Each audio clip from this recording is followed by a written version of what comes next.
Okay.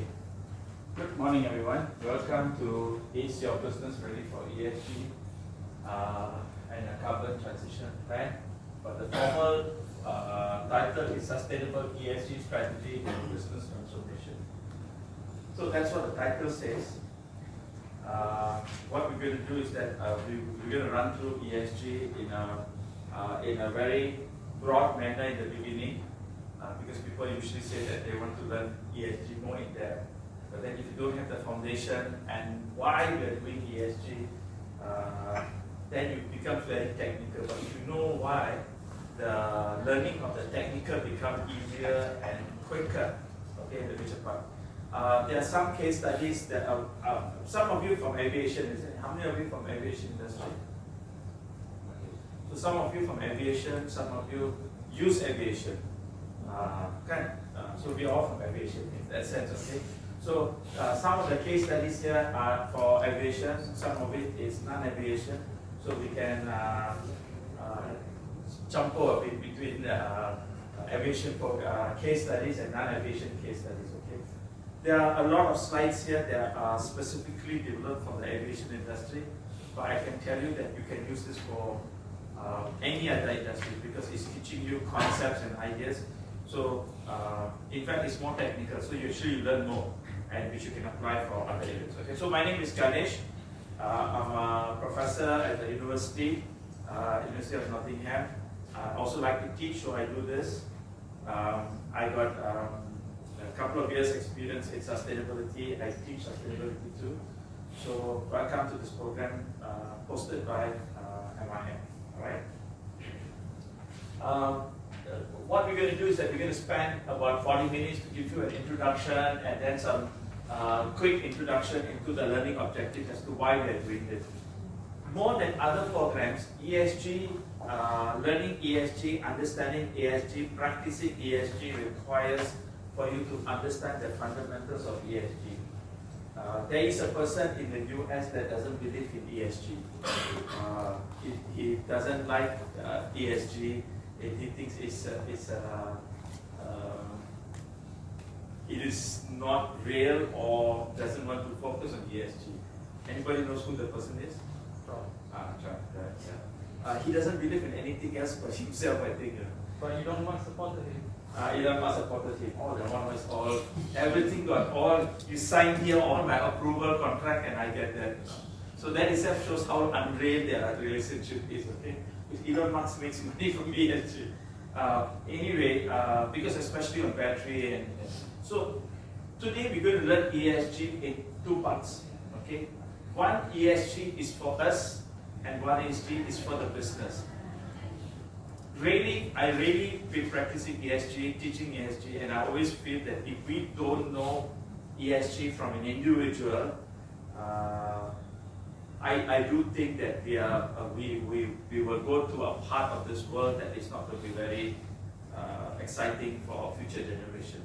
So that is why ESG was created, and you need to know that because unlike other things, the rules for ESG continues to keep coming in, new rules coming in. So if you don't understand why, you won't understand why the rules coming in. But if you understand why we are doing ESG, then for you to adopt the rules, it's become easier, especially in few industries. Food industry is very, very critical in ESG.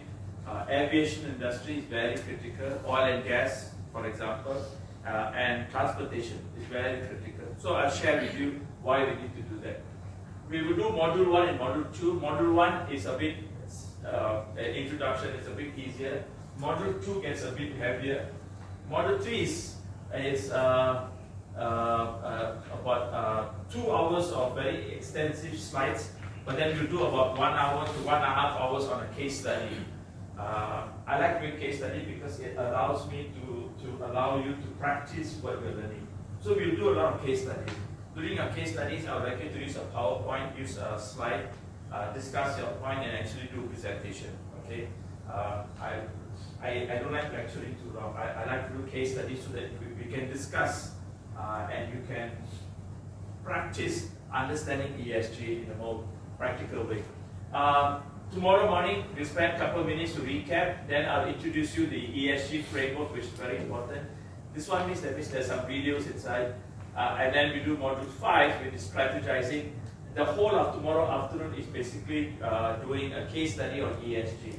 And that case study of yours will be on your own company. You can do that on your own company, and you can do one of our case study that I'll give you. I think it's very important.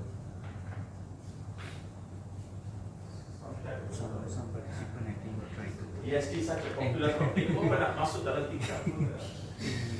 Maybe she don't know where. Alright, so this is what we're going to do, alright? Okay, so 3 modules today, and then 3 modules tomorrow, then closing. Alright, so introduction. So now, are we under track? We know that there's a lot of smoke. You know, sometimes you get haze, and some people say, I don't believe in ESG, and then they put a mask, you know, and so on and so forth. Floods. There's floods everywhere these days, you know, very fast floods. Remember the massive floods in Shah Alam just 2 years ago? And who gets the blame? God gets the blame, Mother Nature gets the blame. But if you build a town beside a river that was supposed to be a flood retention pond area, and you build houses, and that's what happens. Because the weather has changed so dramatically, we don't have enough of big rivers to actually get rid of the water. And then you see pollution, you see a lot of erosion. In fact, you go to 2 years ago, I went with my family to Shangri-La. I took an ocean view. We ran to the beach because that's where I grew up in Penang.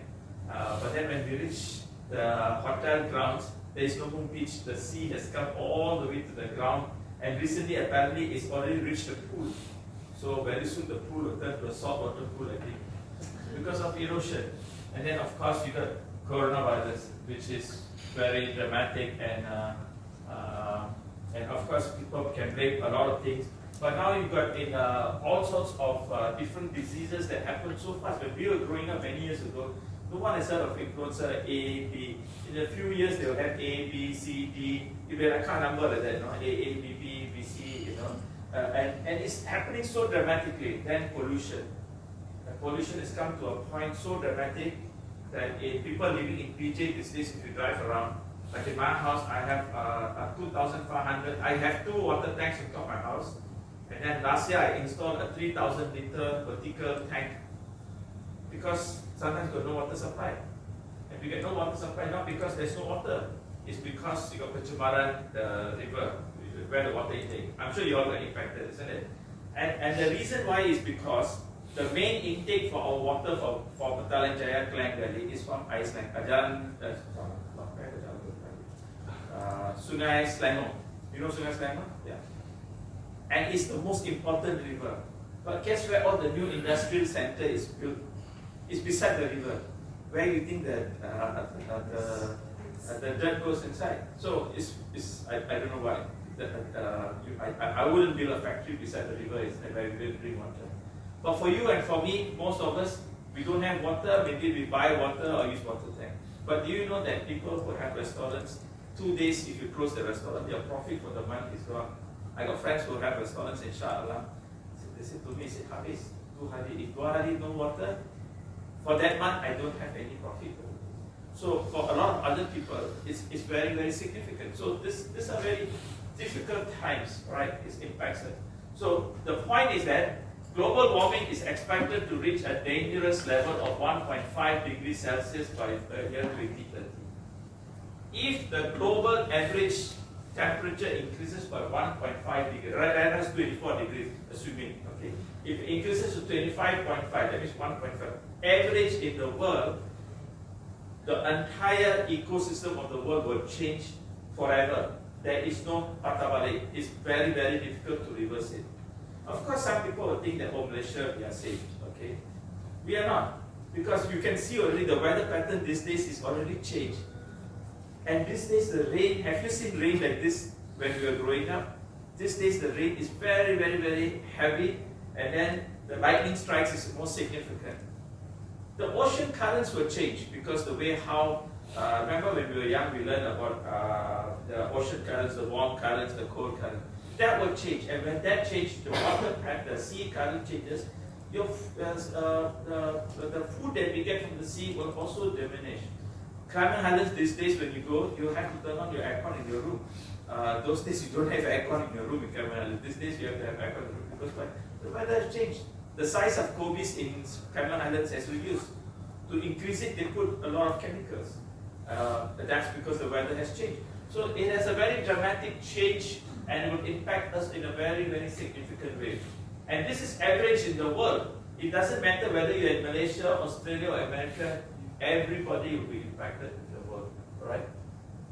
So if by the time 1.5 degrees increase, the drought level will increase significantly. And in Malaysia, because we have never had long droughts, all our dam, water, our finances, all our dams, is not built big enough for very long droughts, which is why Kedah always had problems, Penang had problems. And I used to know a guy that when I did my consulting work for this company, they have paddy fields. They help paddy farmers, petani, padi in Kedah, in Perlis. If 3 weeks no rain, the life is damaged quite significantly. For us, we don't mind because we still got tap water, but for them, there's so much of hard work. Everything is destroyed because they don't have water. So, like that, 1.5 degrees can cause a lot of significant changes. If there's a 2 degrees change, it's a rise of 7 meters of water. Of course, people will say, but from Port Klang water to reach PJ is quite far, isn't it? But do you know that the water will move very, very quickly? Even if it is just part of a pit, even into Klang, it can really impact. Because why? The river will not be able to flow directly. The river will start overflowing over here, and there's a damage very dramatically. So the impact for us is very, very significant. Whether you like it or dislike it, the impact with us is very, very significant. Almost all our coral reef will be lost if we got 2 degrees. You might think, I'm a scuba diver, I don't do masuk dalam laut and go look at coral reef. But you know that if you have no coral reef, the planktons don't survive. The entire ecosystem of the plankton system don't survive. The entire ecosystem of plankton don't survive. Or if you don't have coral reefs to incubate fishes' eggs and stuff like that, the fish is not going to populate and expand, and the entire ecosystem in the sea is going to be even more dramatically damaged. So the impact to us is very significant. Sea level might rise as far as almost half a meter. Agriculture yields will fall rapidly. Price will increase. Soya will increase. Definitely tepung gandum is going to increase very significantly. As it is right now, it's already increasing. So an increase of 1-2 degrees Celsius is going to increase very significantly, have impact on Earth. This is all science. This is all facts. This is all science. Will it happen? We don't know. Likely to happen? Yeah, probably likely to happen. Can we be protected in Malaysia? It's not possible. If the entire world has shortage of rice, we'll be impacted. If there's a shortage of wheat and the prices of wheat increases very significantly, we'll be impacted. But they suspect in 50 years, do you know what is the most precious commodity in 50 years? Can anyone say what is the most precious commodity in 50 years? Fresh water. It's the most significant precious item that people are beginning to realize. If you go to California these days, for months they cannot wash their car. In many parts of California, you don't see the movie and say that things looks nice. It's all barren. It's like desert.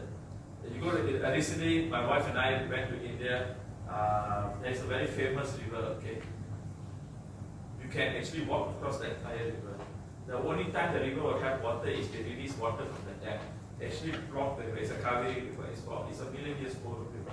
But there's a small stream that goes, and you can drive. It's almost a kilometer wide, and there's absolutely no water except for a small little stream that you can jump across. Yeah, because that is how dramatic. Around the world, okay, so very significant. What I would like you to do is I've given you some stickers. I want you to just stand up and just say your name, your organization, what you do, and then use the sticker to write what would you like to benefit from ESG.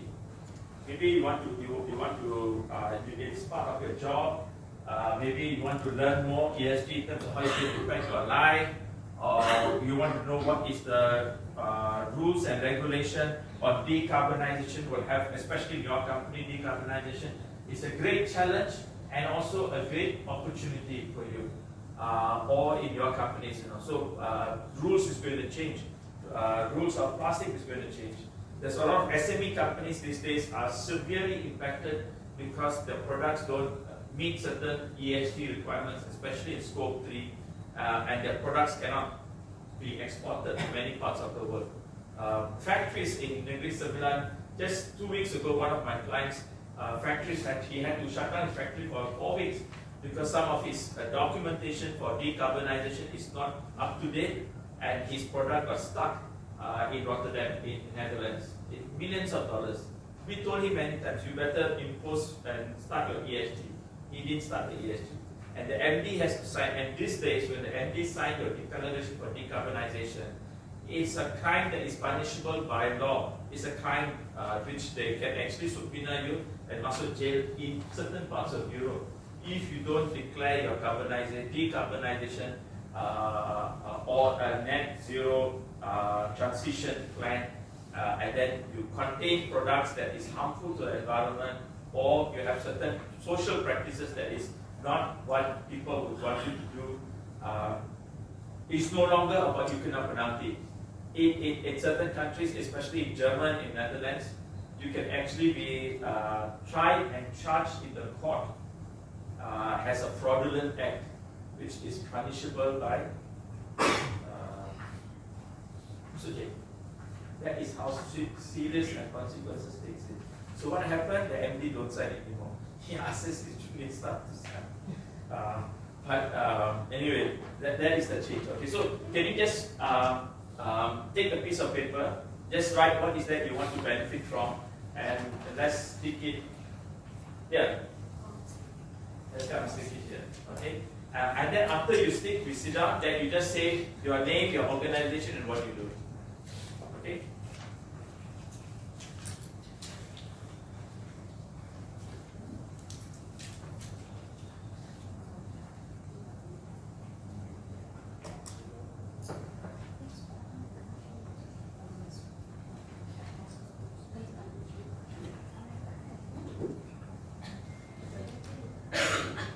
What would you like to benefit from ESG?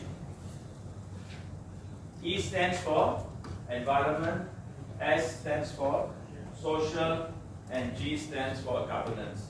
Okay?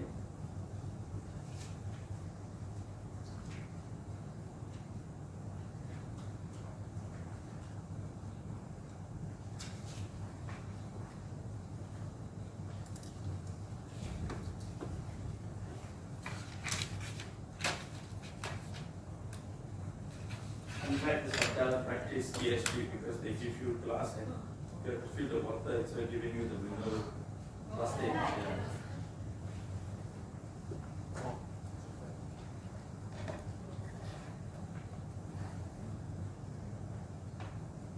Those of you who want to write karangan also can have a bigger paper, or just write in the yellow sticker. Anyone want both yellow sticker?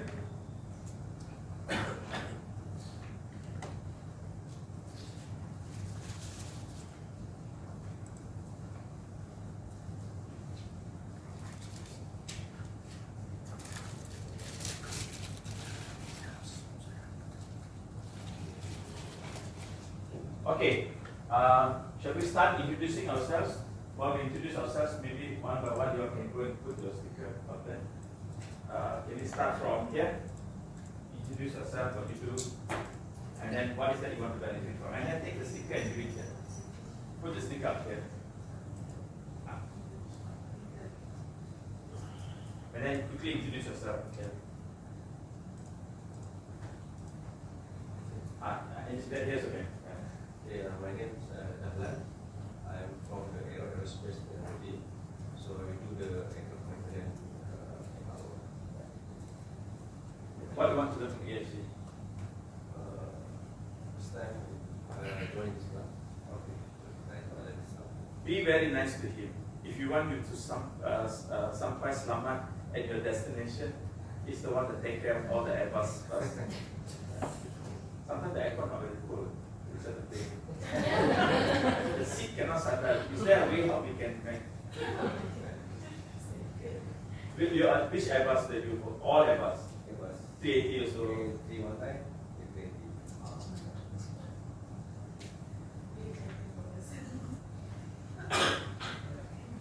Hey, by the way, Airbus is not, it's plane, not Airbus.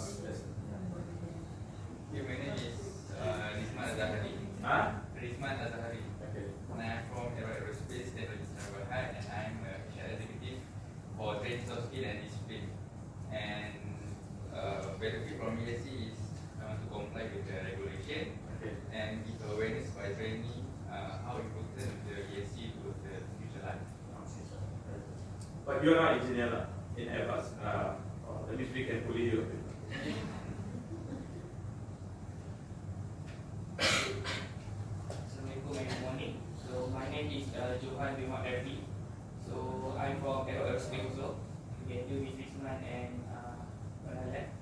And then I'm from SMS Safety Management System for Aerospace. So SMS BPT. And then what So I've if your done, brake tak tekan for the plate is you the one to check, make sure the brake tekan. basically my side is audit. Oh. To Oh, ensure it's a very that- important yeah, part there. it's a risk-based analysis on all of the risks that can Your clients only Air Asia. Asia, meet every Indo, Batik, Firefly. The pintu that keluar in America, they said it's from Malaysia. But that's not Airbus, isn't it? It's going. Oh, that's why it's Spirit. Spirit. Yeah, the window. That was a 737-800. Yeah. I check it. I've been to Everest, Boeing Everest factory, where they were putting 747-800 series, freighter series together.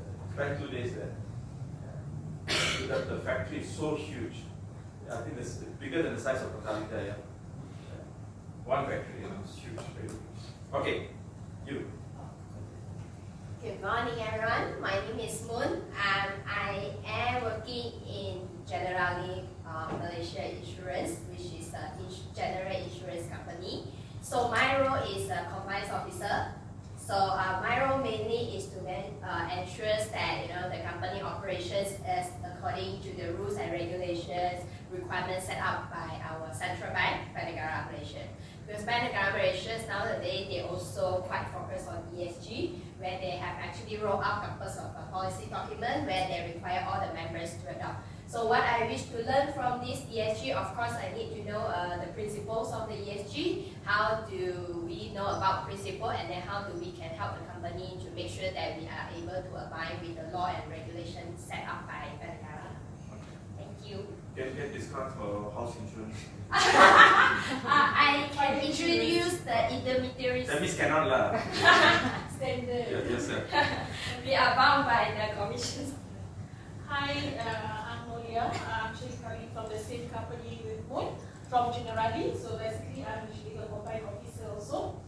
So as she mentioned just now, that we have so many rules from the central bank, so that we need to make sure that we adhere and follow all the guidelines. So basically, what I want to understand further from this ESG course is that to understand the controls, because we are performing the compliance assurance, so we need to understand what sort of controls that we need to enhance also in place for our insurance company.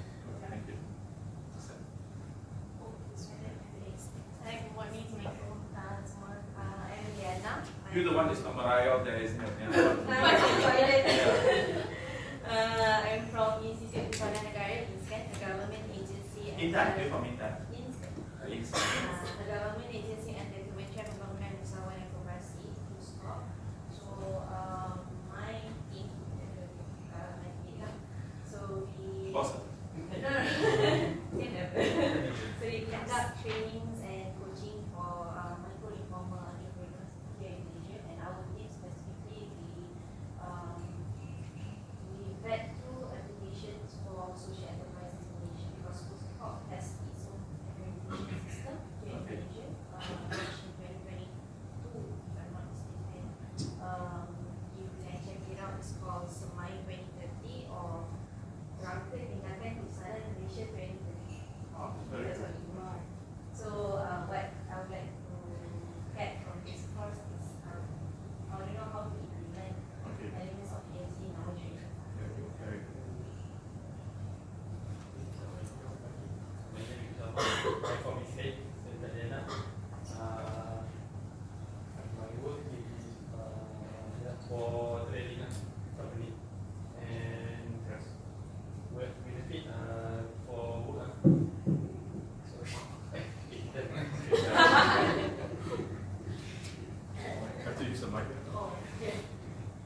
shop for aerospace.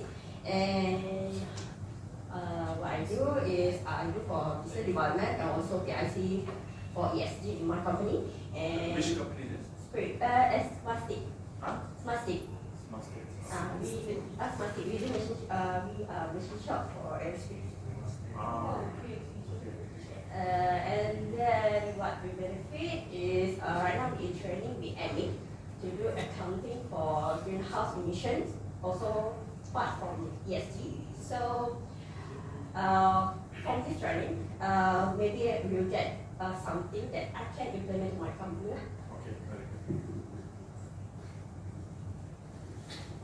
Good morning everyone, my name is Fatin. I'm from Singularity Aerotech Asia. I'm from Finance Department. So what I would like to get from this training is that how ESG impacting on our company's financial and also on the financial reporting itself. Besides from the ESG reporting lah. Okay.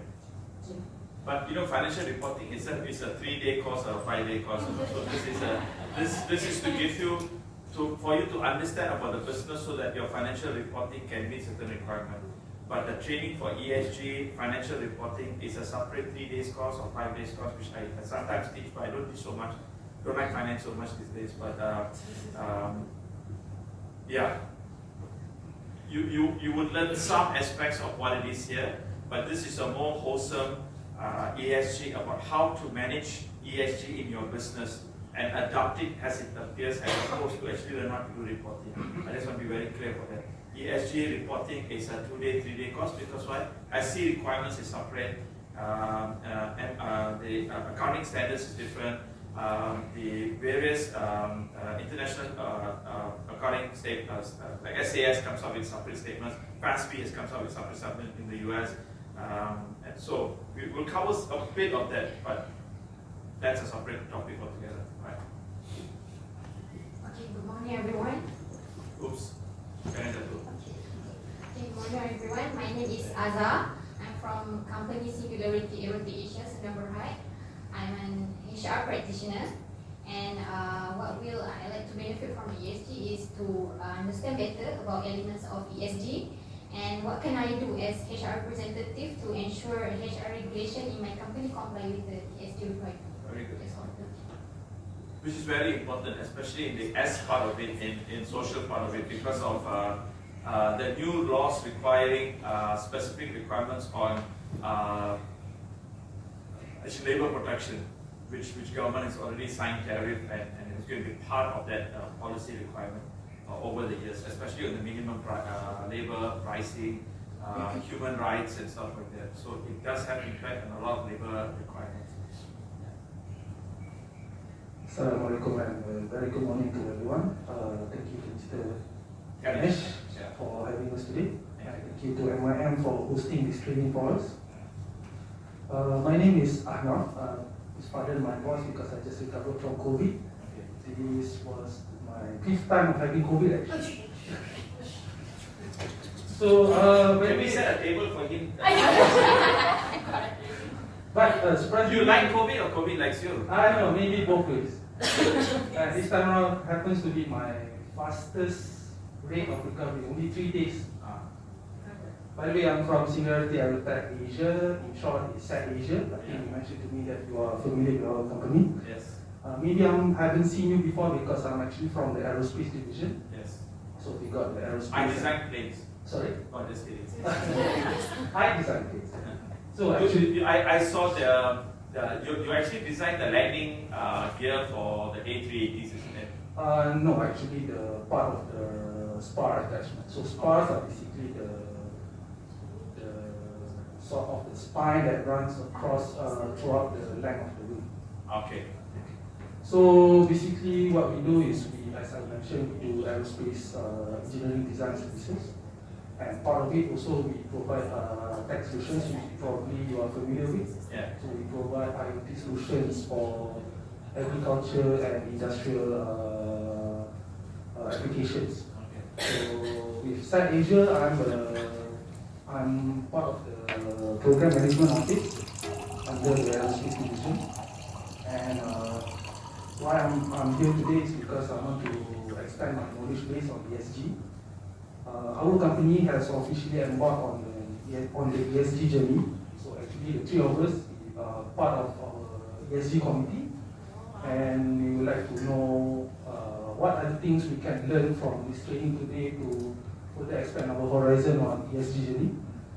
And also FYI, we are AS 9100 certified company, and recently we have been told that we have to start considering the impact of our operations towards climate change.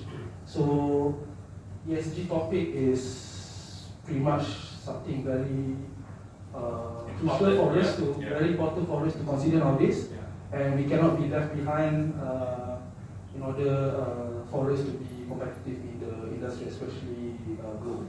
Okay. Don't forget to put the stickers up.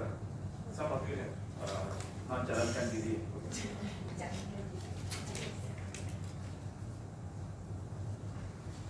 Okay, next one. Okay. Last question. My name is Donglen, everyone, and so my name is Mio Badrul, or you can call me Mio. So I'm pretty much same with them. I'm from Singularity Aerotech Asia, but from my department is technology. So what I do is I am a part of company digitalization personnel basically. So what I did is I giving them the solution and what kind of Do you work technology. with Canada? But yeah, the plan is on my part is I want to do some solution of the company lah, basically in terms of what my team, the technology team, benefit from ESG in terms of is it related to data securities, how in terms of ethics, how the team is going to implement ESG. For example, maybe through some kind of like tools, for example like ChatGPT or some kind of like AI related program to make sure that they can do their job pretty efficient and at the same time compliance with ESG. So if I had a glance here, the need for ESG is increasing very, very rapidly. Okay. But by the way, we're going to have a bit of lecture, a bit of video, a lot more group discussion, case studies, and some practical workshops. All right. Keep to time, participate, collaborate. We have a lot of case studies because your needs are different. So I cannot lecture all your needs. Some of you feel so, which is why I have case studies so that you can discuss your issues within your company of ESG adoption. Then I can discuss that with relevant. So there are some case studies that relate to aviation. There are some case studies related to manufacturing companies, some education companies, and so on and so forth. So we pick and choose, and therefore I can teach you. ESG cannot be learned in a 2-day course or even a 1-month course. It's like you say that you want to study maths, everything, when actually you have a 4-year degree in maths and you still not finished because you can do your master's, you can do your PhD. So I think what is very, very important is that for us to understand that in these 2 days, what I'm just going to give you is a glimpse of what ESG is, but at the same time teach you how to actually learn how to apply the new concepts of ESG into your respective businesses. I think that's very important. The rules and requirements for each of your business will be different. It's very specific. Especially your industry is very stringent, has very clear responsibility. You have a very strict governance in terms of regulatory requirements on ESG. You have to comply. For you, it's a business opportunity for you to take advantage of this to help companies to actually progress, and for you is to help both of you is to help you to allow a lot of new businesses coming into the commercial world and allow them to understand the ESG requirement. Very soon, banks is going to say that if you don't have an ESG components, I cannot give you a very good loan. Your interest rate is going to be higher. I used to be a banker for 20 years. I used to be an executive director in a bank, executive vice president, and I used to manage and I used to sit in the board of certain committees in Bank Negara too that oversees general insurance, life insurance. So I'm very familiar with the rules and requirements. But I moved on from that after that. So I'll share a lot of my experience in terms of what it is. I also suggest that if you ask any questions, please feel free to ask a lot of questions, but focus your questions on ESG so that all of us can learn, okay? So let me give you a bit of example of my experience. Very recently, I told you I was a banker, but after that, I helped to do a few other things. One of it is the last few years is that I was a country head partner for an international consulting firm. And we actually are ESG champions. We do a lot of consulting work in ESG. So I've done ESG work for small, very small, tiny companies. I've done ESG work for big companies, big organizations, government departments. We have won awards. I've done for Ministry of Agriculture, MITI, MIDA. I've done for Pharma. Pharma, the one, the Pasar Malam and the Pasar Tani. And we have done for chemical industry. So it's very wide, and I can share with you some of these challenges I have. But in all doing this, I can tell you that the ESG is continuously keeps changing. So if anyone says he's an expert, he knows everything, ESG is definitely a comment. Okay. What you can know is learn how to adopt it and to keep progressing it. Okay, that's very, very important. Okay. This is some of our clients that we worked before. Some of these are Malaysia. I've worked with MPC, Global Network, and we have worked with oil and gas companies in Singapore and in Malaysia. So this is some of the ESG work that we have done. Just to give you, and we have done in terms of the 17 SDGs, which, if you are not familiar, I'm going to share with you in a short while. But even this, we can tell you that we are not a champion for everything. We are champions for some things, but not everything. This is completely very wide.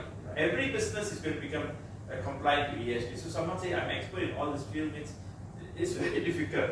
Right? I will tell you that I don't have capacity in many of these areas. I have great capacity in some of these areas, which I'll share with you. Okay.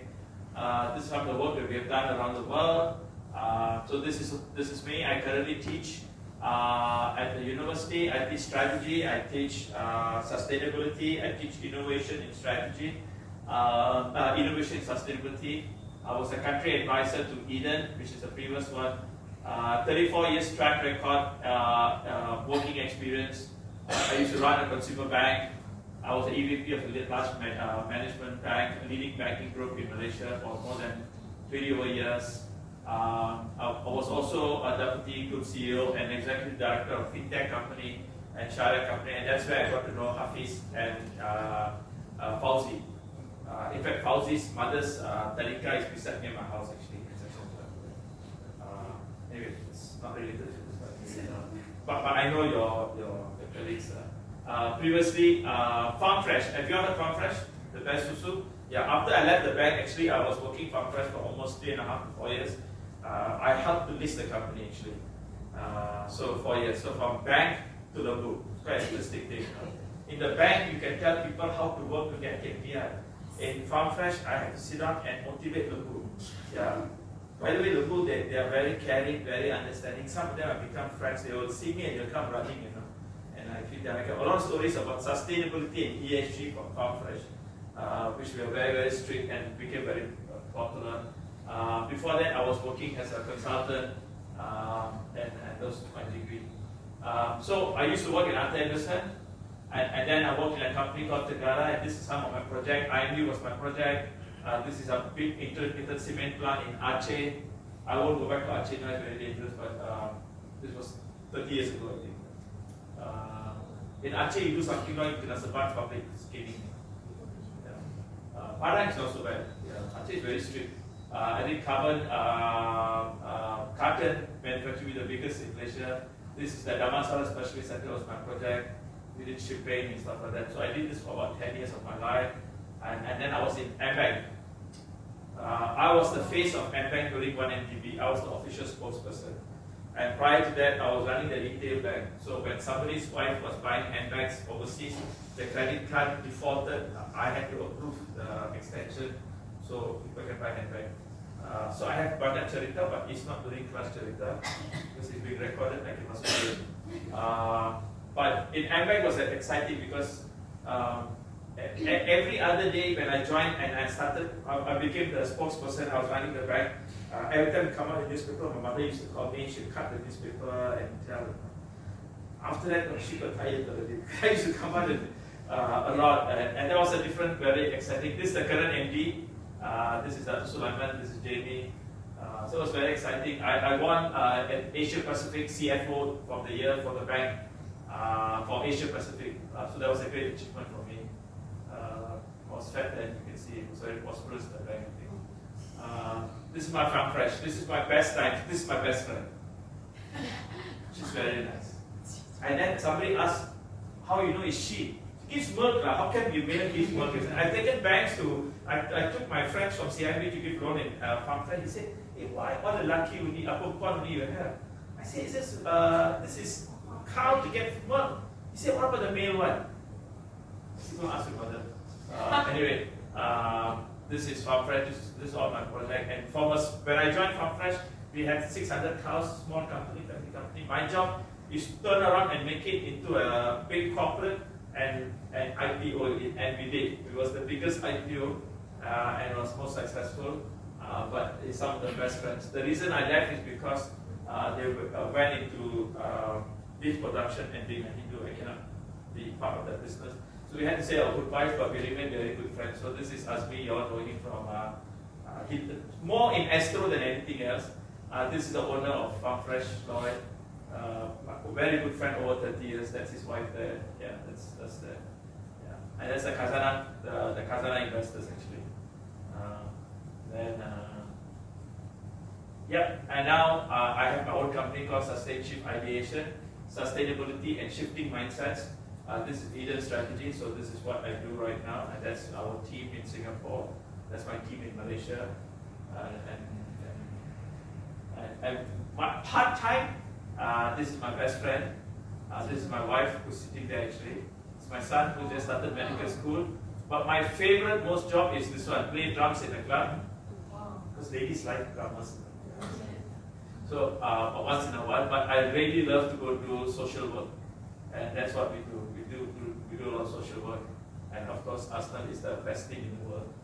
I remember when I took my wife and son to London, we go to visit Emirates Stadium. But for me, it's like I reach my temple, it's like I'm so happy. And I saw, I take my picture, and my wife said, okay, 5 minutes of dinner. So let's go. I'm like, hey, I'm going to spend 3 hours here. I want to go to the various part, and they were like bored already. They were like looking at it. So anyway, we like to do our social work, and that's my vehicle. I come to work every day. Yeah. No, just kidding. That's my bicycle. So what we want to finish in terms of conclusion of workshop. Why I showed myself, because I want you to ask me questions that are related to my industry, and when I share with you, you know that I'm not doing. Okay, I got some experience to share with you. Today I teach in a university. When I was in the bank, I had a room. My room was about twice the size. I had a dining table. I had an attached bathroom. I never carry bag. My driver carries my bag for me. Now in the university, I carry my own bag. Print, I have to walk the other side of the building to take my own printer. University is very different, okay? But now I like to teach. So I teach in the university and I also teach. I also look after the MBA program in Malaysia and Singapore. And I'm in fact I manage the whole MBA program for Malaysia and Singapore. What we will learn in ESG, I want you to learn how to describe what ESG and sustainability is. What is the current global trends? We have to learn what's the current global trends because it's keep changing. I cannot teach you something today that it's irrelevant. So what I try to teach you is something that is always relevant, so that you know how to go back and reinvest and learn. What I want to do is for you to discover ESG impacts on individuals' business. Some people say, no, I want to know about business. If you don't know what your customers will be impacted, you don't know how it's going to impact you. Okay, it's very, very important. Classic case of the guy that was developing the Nokia phone. He developed the best Nokia phone, and Apple came with iPhone, and Nokia phone died. Okay, so I teach a course in the university called Innovative Management. Innovative Management is not making your product more sustainable.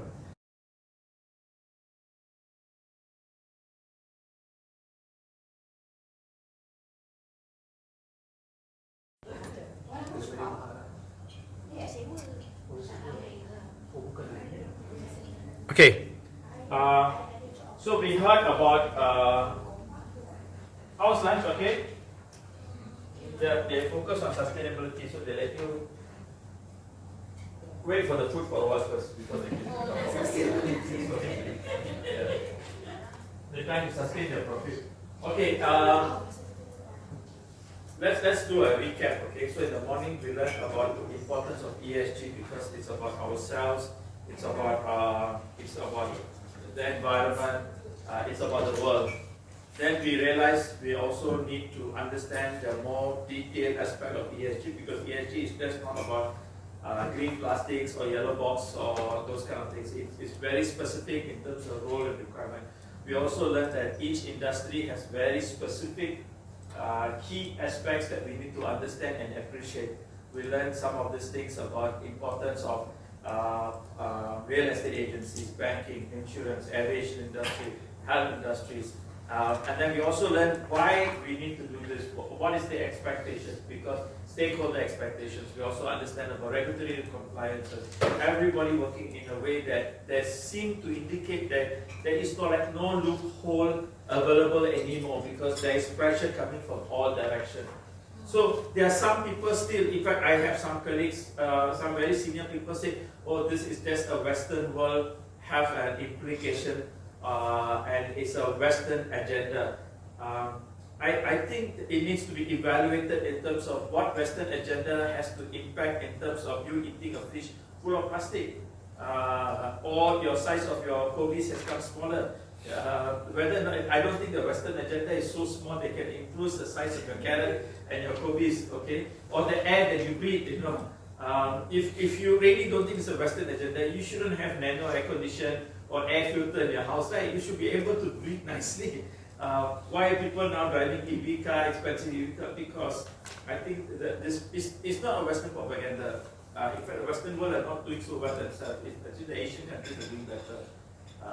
I mean, we have always been embracing sustainability a lot. Along the way, we forgot. We thought it's more cool to follow the Western world.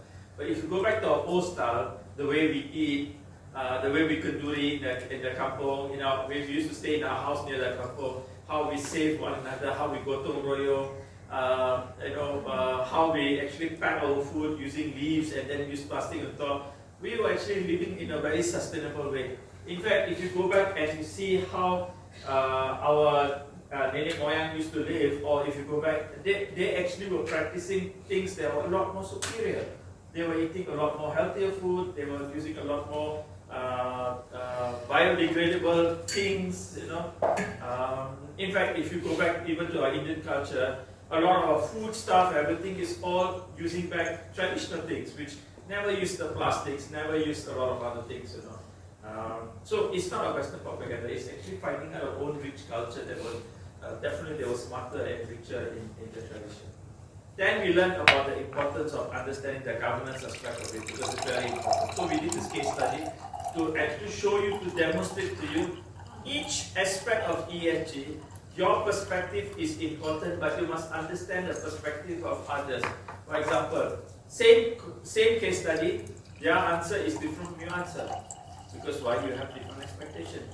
As a municipal council, you have to balance between commercialization, profitability, sustainability of the business. At the same time, you also have to carry the burden of saying how you can improve the quality of life, how to improve the quality of people, how to improve the quality of the water that we drink, or the air, or the whole living condition. So same case study but different answer. Now let's listen to our aviation boys in terms of what is their view in the same case study. Alright? Over to you. The mic is there, so you can use the mic.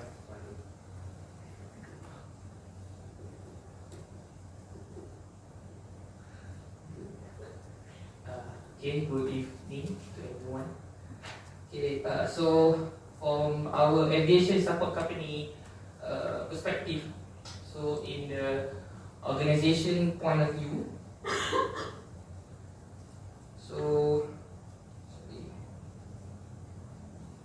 it will the impact on our organization will be that there will be an increase in carbon emissions due to expansion, so whereby there's more frequent aviation operation, and also with regards to the construction activities also. And then next, there's also a pressure to adopt sustainable practices for our company. So by the authorities and also the government's agencies. So that will be from the organization's perspective. Okay. From the community perspective, for a positive response, we will provide more working opportunities for the communities. And then there will be a negative effect also. So when kerja atau iwan udara bersih, decide. That's what the company does now. Yes. And then for the negative side will be for the expansion, maybe there will be wildlife invasion in the housing area, causes by the expansions. And then for individuals, impact maybe it will create also job opportunities for the individuals, and also there's maybe an impact from social media also from individuals reacting because of the noise and also very important. I think ESG has allowed us to understand that social media can be a very powerful tool for us to use to support ESG, or it can be a senapan that can kill our business very, very fast. It can be good perspective, and also there's a bad perspective also. Correct. Yeah, it can be very damaging. Yeah. Okay, I think that's all from I think very good. I like the fact that you brought up the matter of social media because it's a very powerful tool. It's a very powerful platform for us to push for ESG. I like the fact that you talk about giving employment. I think that's very important, and I think you also talk about how to develop community. What this does is that my previous company, Eden, actually created the concept of smart city for Singapore, and we won an award for that. All the HDB flat, new development, we created a smart city where the new development embrace the nature, creates opportunity for different kind of living arrangement. We made doors wider so that people with wheelchair can go in and out of the bathroom easier. Like a lot of our old bathrooms, you cannot wheelchair inside. That's why my wife and I, when we designed our house, we made the doors slightly broader so that the wheelchair can go in and out. So that's what the smart city concept is. It's about developing easier, broader, having lifts that are friendly to old people and stuff like that. So the ESG is not designed to hinder development. In fact, ESG is to encourage development that is responsible. What we want to do is to do things differently. Don't look profit short term, look profit long term. For example, when there are a lot of organizations today that embrace ESG and they're making big profits. Tesla is one. BMW that is selling EV, they're doing very well. Apple invests a lot in green technologies. The top companies in the world, they are doing very well, have embraced ESG in a very significant way. For example, even the aviation industries that now develop engines that use less fuel. They are a lot more efficient, like the Trent 900, the turbo bifan jet engines. They are a lot more efficient. They're lighter, and hence people are actually going now for the ultra long, more efficient aircraft. That's why 380 and 747s, the 340s are no longer popular because those were gas guzzlers, right? Betul. So I'm not people. Now I got aviation people to think, but like the 340 was a very popular airlines, but aircraft, but it's not fuel efficient, and that has been replaced now by A330s, Neos, the 777 extended versions, the 787s, or the A350s, which are all very efficient, a lot more efficient than they were. So it's not to say there is no development. It's not that ESG means there's no development. Look, one company in Malaysia that is doing very well embracing ESG and they make more money. SP Setia Equal World.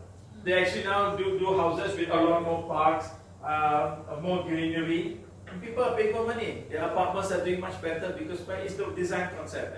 IJM, for example, in Pantai Central Park, embraced the construction around the Bukit Kassim Hill, and they developed the properties. They're selling it at a premium, making more money. So don't think ESG is a hindrance. See ESG has an opportunity to actually do better and smarter way of doing things. All right.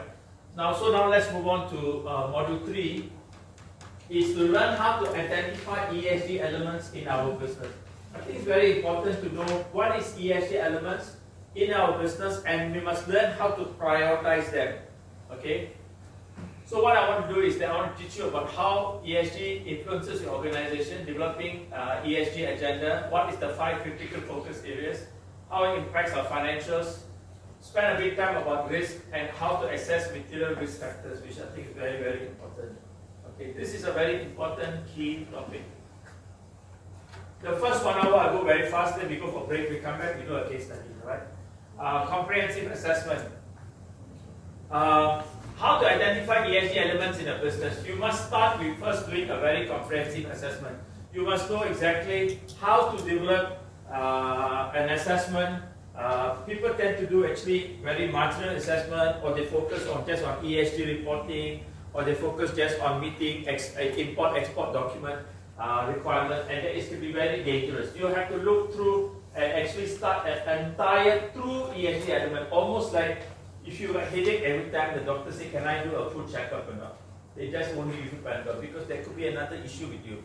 Okay, so this is about doing, you always start with a full assessment first, alright? Then you have to do a materiality and prioritization. Materiality means that after you do a checkup, you must know what is that really very critical. Say for example, you always get headache, and after they do an evaluation, they realize that your heart arteries are narrowing.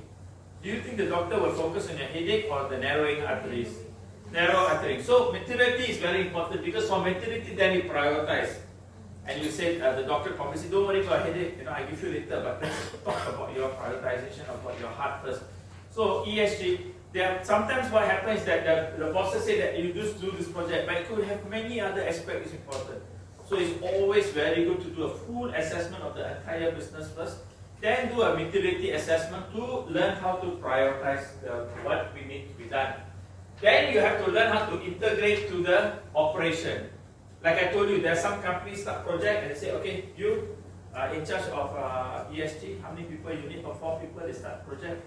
It's like digitization, and then you struggle because people don't want to spend time with you, people don't want to give you a lot of data.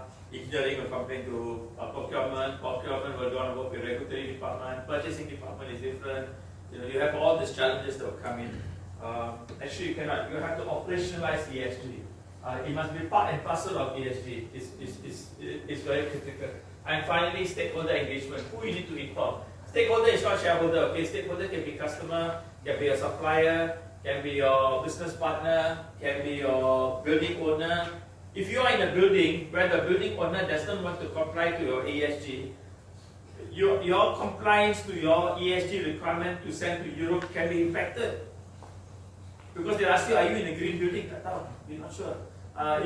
Is your company, your building, what is your carbon index calculation? Or we don't know, the renter don't want to do. So you have to find out and see where you are, what you're doing, which company, which is why some companies these days, they very fast they will tell you, my building is green building. We have a green index, we have this, we have that. Our elevators are special, and so on and so forth. And some buildings nowadays, if you between 2 floors, they don't let you use the elevator. Jalan kaki, unless you are kurang upaya, things like that. So they're trying to promote green. They don't turn on all the lights. They turn on some lights. Like here, the air condition is wasted because it's so cold. You don't need it. We're spending so much energy, right? So, so I don't think of us as green effect. I think so much water running the river. ESG is about knowing who to involve stakeholders and what are the benefits arise from each engagement. Knowing that who you got to work with. In fact, I always tell companies, if you're not very sure, go to the regulator and say, Before you audit me, I tell you now itself, I dah fine. Better you tell us, they know what is your condition, and then you work with them, and they will tell you and help you and guide you. Because regulators are here not to penalize you, they are here to make sure that you are progressing. Okay? But if you get fined, don't. But most regulators are going this way. Alright, this approach. So the key question is that, how do we compute ESG material assessment? This is a very common topic. Always companies participants will ask me, but Ganesh, you teach us how to do compute ESG material assessment. So this is how we do. This is a new slide that I did only for this year. How do we compute ESG material assessment? Remember, you have to write down. If you don't write down, I will give you my buku cerita. ESG. First thing is stakeholder survey and interviews. Okay. Mine is also ESG governance. If you do your work, I'll share with you the slide. Stakeholder surveys and interviews. Stakeholder surveys and interviews is very important. You have to go and talk to your partners, business partners. I just told you, right? Talk to your customers, find out what they need, and so on and so forth. Do a materiality matrix. Materiality matrix is that you have to decide which is more important. Regulatory compliance more important, customer more important, export market more important, meeting financial reporting more important, or green financing is more important. You have to ascertain yourself. I cannot tell you this, nobody can tell you. Your company has to decide, your boss has to decide, right? Third one, industry benchmark. Let me tell you about materiality assessment. Okay, once there was a client of mine, plastic company, in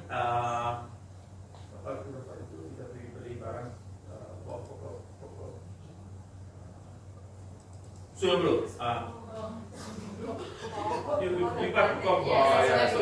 So there was a plastic company in Sunabulu, one Apek He's Apek, but he's a very rich Chinese man. Okay, he owns his plastic company. Okay. He is a son for Apek. Because he doesn't want to give up the company to the son and daughter. But anyway, he's running the company, and he said, Ganesh, he cannot speak English, okay? I broken English. I want to become top green plastic company in Malaysia. So very good. Okay. So then he showed me. See, I put all the pokok. I saw all bougainvillea here, bougainvillea. Then see, I changed all the light. I put LCD light, saving energy. I said okay. And then he said, I reduced the aircon. My staff complained, but I reduced the aircon temperature. It's increased okay. He said, so I want to be the first in green. I said, oh, very good, very good. So I said, what industry are you in? He said, am I very good green already? What some more topic you give me? I said, no, you're not even close. He said, why are we not close? He said, I got water treatment, I got a safety of the factory, very strict about all this. He said, am I going to become green? I said, not even close at all. He said, he got a bit angry. He said, oh, what is the masala? So I said, what industry are you in? He says, plastic industry. You know, plastic container, food container, you know the one you buy in market, but not the expensive plastic, all the cheaper plastic, a lot of plastic container, all variety of industrial and consumer. He manufactured for many people, for like Giant, Tesco, or whoever wants plastic. So I said, what industry are you in? He says, plastic. I said, no, think carefully what industry you are in. He got a bit more upset. And he said, plastic lah. And I said, no, think very carefully. What industry are you in? I said, think carefully. Then of course he got even more irritated. He said, plastic lah. Then he got very angry with the son because the son brought in a consultant that doesn't know what plastic is. You know? So I said, no, it's not plastic. So you know what's the answer? What industry is it in? A bit close but not supply chain. You are in the packaging industry. If you don't change your mindset, knowing that one day nobody is going to use a plastic, people are going to go to recyclable paper, they're going to go to recycled plastic container, people are going to go to renewable containers, people are going to go to disposable containers. If you don't know that you're in packaging industry and you think that you're plastic and you become green because you use LED light, nobody's going to appreciate you. So you must know really what industry you are in. For example, a bus industry is not in the bus industry. You're in the transport people moving industry. You got to think differently. You got to think about the guy in Nokia was thinking about phone. Apple was thinking about lifestyle. Guess who survived? So you got to think that the new world is a lot different. For example, Astro. Anyone work in Astro? Nobody. Astro is suffering today. Why? Do we watch more TV? Yeah, we watch more TV. We use more program. We use definitely more program, right? Everybody knows Korean, this, that, everything. But Astro is not working, right? Huh? Okay, streaming service. Why some streaming services? Astros are streaming services. So why is it not working? The reason people are not working is that people nowadays no longer look at movies at the time you tell me to watch. 8 o'clock to 8:30 those days. Remember Star TV, Family Ties. 8:30 to 9 o'clock, MacGyver. Of course, some of you don't know who's MacGyver. So you know that. In my MBA class, I said you must be versatile like a MacGyver. I was like, Sepa MacGyver. You don't know who's MacGyver. Anyway, 9 o'clock to 9:30, Cheers. All the movies is all 9 sitcoms. 9. See, they already set for you. Nowadays, people want what? I want to decide. And then nobody wants now 2 hours movie, 1 hour movie, 3 hours movie. Nowadays, they want to watch a movie like a serious sitcom that is written such a way. You pause 5 minutes, you drive, reach traffic jam, you continue, you still know what's happening. And then you stop, go back, you cook for your husband, you can sit down and watch, and you also know what's happening. And then you miss some topic, you watch again, it's like you never miss it. So it's different. People now want to know movie, not movie, but they're looking at serials. Serials is written such a way that keeps you glued. One scene, the guy from the house to go back and see his mother or his wife is 1 hour, but people still see it because it's pause, and watch it. It's different stuff. So Astro is suffering not because it's wrong, it's old technology, bad service, poor service, but it's because people's life is changing. No longer there. I have a big television in my house, 93-inch TV. But all of us be in iPad watching TV. Nobody watches TV because everybody is watching different, all with headphones. It's different. And nowadays, nobody buys hi-fi. Those days, you buy hi-fi, or big speaker, this, that, 30 watt, 20 watt. Now people want a small little thing, put inside the ear, and then you walk. So, it is about understanding the material assessment. You must understand what is, before you do material assessment, you must understand what is the changes that is happening in your place. Do you know Coca-Cola sales have dropped significantly because why? Nowadays people don't have to drink Coca-Cola. It's bad caffeine. Of course, smart people like me drink a lot of Coca-Cola. The Diet Coke actually, I edited the Diet Coke. You get up 2:30 in the morning, eyes closed, I can walk to my fridge and take the Diet Coke out. Open, very cold, I need a Diet Coke. And then my wife makes noise. I don't drink beer, I don't drink wine, I don't drink toddy, I drink Diet Coke, that's Samara. Yeah, I'm edited to Diet Coke. Okay, I must have ice chilled. You like the feel of Yeah, that and then drinking it. Now I didn't have a Diet Coke. But the new generation, I give Diet Coke to my son and he's like, no, I don't want Diet Coke, it's bad for you. What's mean bad for you? They want to drink matcha tea. Who the wood drinks matcha tea? They want the jasmine tea, don't know what, don't know, some drink you don't and then he drinks so much jasmine and blackberry mixed together. What's wrong with this fellas, these children all? I'm not sure. I think so, you know. And then you go to Starbucks, we all drink like Frappuccino or something like that. They order tea with the tea bag. Yes. And all his friends, you know, they order different and then they order don't know what, bread with no sugar, no kaya, nothing, and it's different lifestyle. So the material assessment is, utility matrix is that when you develop, don't develop what your boss wants or what you want. You have to develop in terms of what the changing world is. You know what I'm saying? Nowadays, if you go and tell somebody my TV is 4K, I don't care. I want to ask you got Netflix or not. Isn't it? Nobody is interested whether it's 4K, 3K, 2K, they don't care. And nowadays, air conditioned, people don't care how cold it is. All they want to know is whether it's electricity. Yeah. So things have changed. And nowadays, people buy car. Those days, people buy car, they ketuk. But from the sound, the ladies would know. Very strong. They don't care. What they want is got reverse camera, got Bluetooth, you know, it's different. So when you develop the matrix, you must develop a matrix that is relevant to the need of the industry. even the aviation industry, or whether you're in the banking industry, is very important. Like banks went and developed and did a lot of ATMs everywhere. Siapa yang pergi ATM sekarang? Sekarang transfer. They use my duit or phone, QR code. And tiba-tiba all the banks that invested in ATM, hilang duit. Because nobody goes to ATM. Anybody goes to ATM once in a while, maybe you just go take a bit and you keep it. Yeah. My ATM follows me. That's my wife, you know.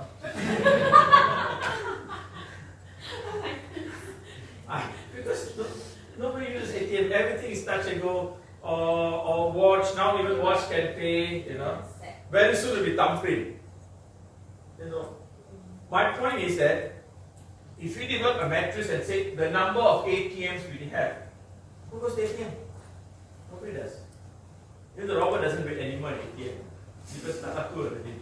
So the maturity matrices you must understand in terms of the complexity of the changing environment. That is more important. So if you're a food drink company, what is the most important people want to know is how organic. What's the like when we developed Farm Fresh, our milk. People are not interested in whether whatever it is. All they want to know is that is this really fresh or really fresh. And we say it's really fresh. And I tell them, if you don't want to believe it's fresh, I say you leave it on the table for 3 hours. They say, what happened? I said, the milk is spoiled. He said, why your milk is spoiled? Because it's fresh. It's simple as that. That's why Farm Fresh, when milk is spoiled, we're very happy. Because we tell people it's fresh and there is no preservatives. We just replace for you. If you want us to replace, we replace for you. But our milk will always get spoiled. If it gets spoiled, it's because it's good. There's another one milk company, I cannot tell which brand, but that one is the funny comedian. He always will dance to this yogurt drink. Healthy steak.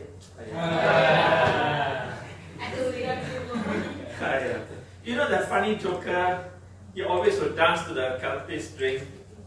That drink is yogurt drink. But you keep non-cold, you don't have to refrigerate, you keep in the car for 2 weeks, put the milk never spoil. So how can a yogurt that is supposed to drink live bacteria can keep in the car and it's still alive? It's because it has tons of preservative and it's not milk.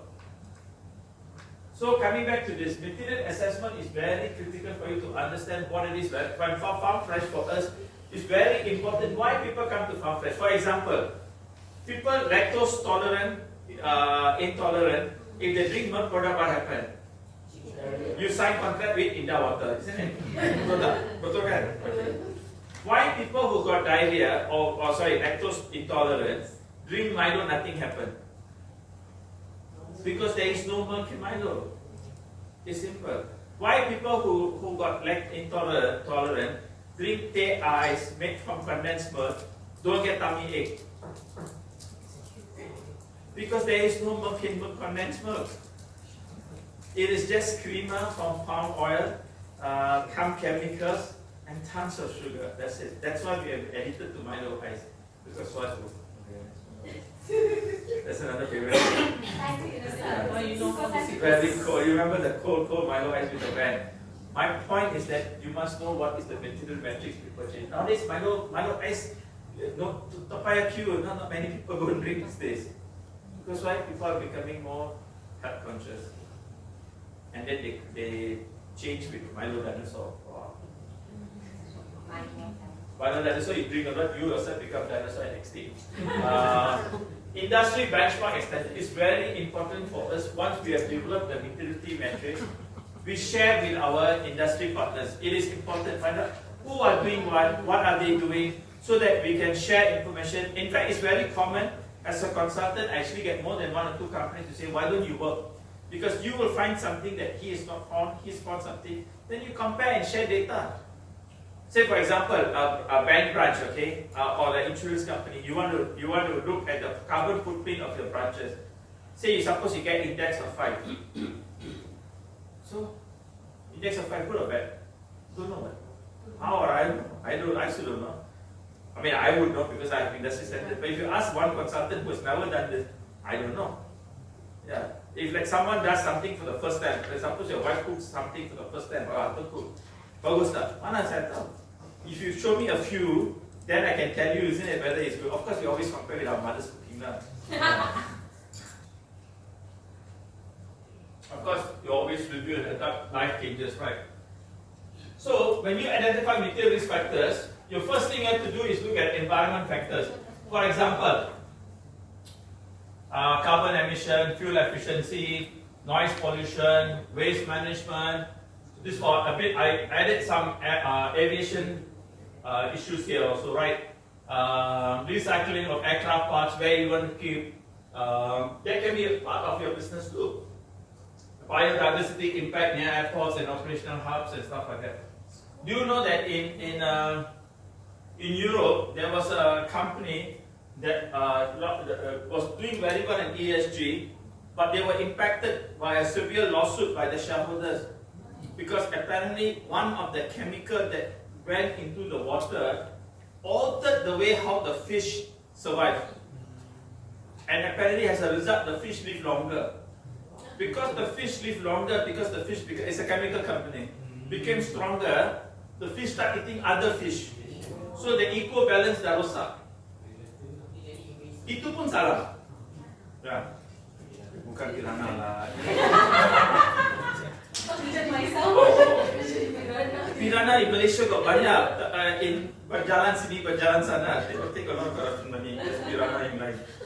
So even in a matter like that can be impacted, because this is like recently people complain, but there is another fish party, no, some other catfish, different kind of catfish. Oh.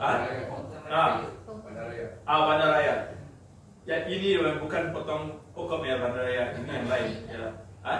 Ikan bandaraya, but it's a different one that can eat up all the other fish and is spoiling the ecodiversity.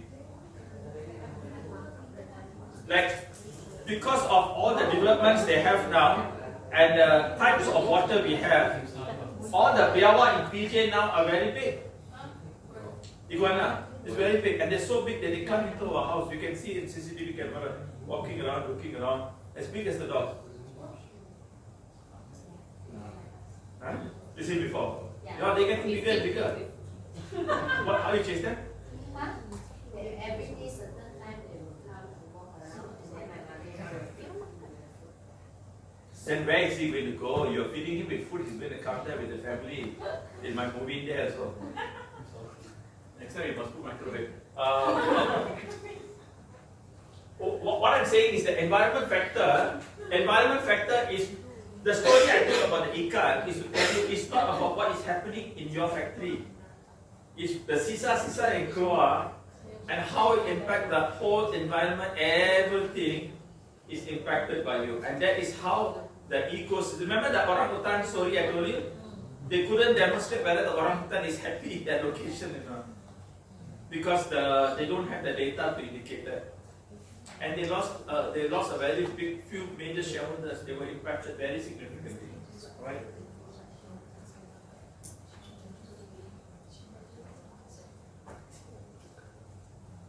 By the way, because of ESG, if you go to Europe these days, in America these days, there's so many people these days that no longer eat meat. Not because they want to be vegetarian, it's because they realize how much of chemicals. For example, after I joined Farm Fresh, I realized that whatever that you give a cow, which is why we don't give, actually goes into the human body and can trigger a lot of growth and cancer. More so in women, because women have a biological design by God that the best or whatever that comes into you goes to your milk, the breast and your milk, because you're supposed to feed. And which is why a lot of them have triggered breast cancer and all sorts of the things. And as a result of that, for our cows, if they're sick, sometimes we isolate them for 2 years, and we use tropical medication to cure the animal. Because if we were to inject medication, if we were to give antibiotic, we have to take 2 years before we test and see the antibiotic actually clear the system. But can you know that most of the other feeds like chicken and everything is all injected very strong, almost a few times. And so what would you do? Vegetables also chemical. Vegetables in Malaysia got a lot of chemicals. Just eat ice cream and sugar. Don't buy your own land Huh? and your own vegetables. Yeah. Right. Social factors. Health and safety of employees, contractors, community engagement, supply chain, employee training. I still remember this. Health and safety. I was talking to a plant manager once, and he did everything, but he said, I never achieved the goal. He said the safety is improved. Everybody use proper helmet, proper hat, a lot of exercise in the morning, drill. But he said it's still not safety. I said, why? Because he said his boss always time shout at him. His mental health is not ready. The health and safety does not include physical health and safety. It also includes mental health, which is the biggest problem these days because work pressure has increased. Work from home is now even worse. People think work from home means good. Actually, what they've done is that he brought the office work problems back home, and it can trigger a lot of difficulties. I mean, for me, sometimes I bring back my work health problem, and it's quite challenging sometimes to understand the difference between whether you're working or whether you're staying in the house or you're supposed to relax. So it requires a different type. So health and safety here does not mean health, safety, hat, gloves. I'm talking about mental health, chair, mental conditioning. Like when I joined MBank, when the ANZ Australians took over, if you're on leave, you can get suspended if you access your office email. If you take the consecutive leave. Oh, block leave. Block leave. They're so strict about whether you can or you cannot. Yeah. This is about mental health condition. Not aviation industry. There's another industry that got to do with power energy and oil and gas. The power energy, I did one I did an ESG, but we spent 1 hour because people start complaining a lot about health safety because the engineering support team, which had the management team, there was about 30 people. They didn't realize the support team, engineering support team, had a major health problem, and the CEO saying that, why you keep saying health is an issue, health is an issue. Finally, they found out that they give them the equipment, the clothes, the medical treatment, but they never realized these people, when they clean the boiler is a big boilers. Inside of a lot of the chute, which is when you burn arang, you got black color, right?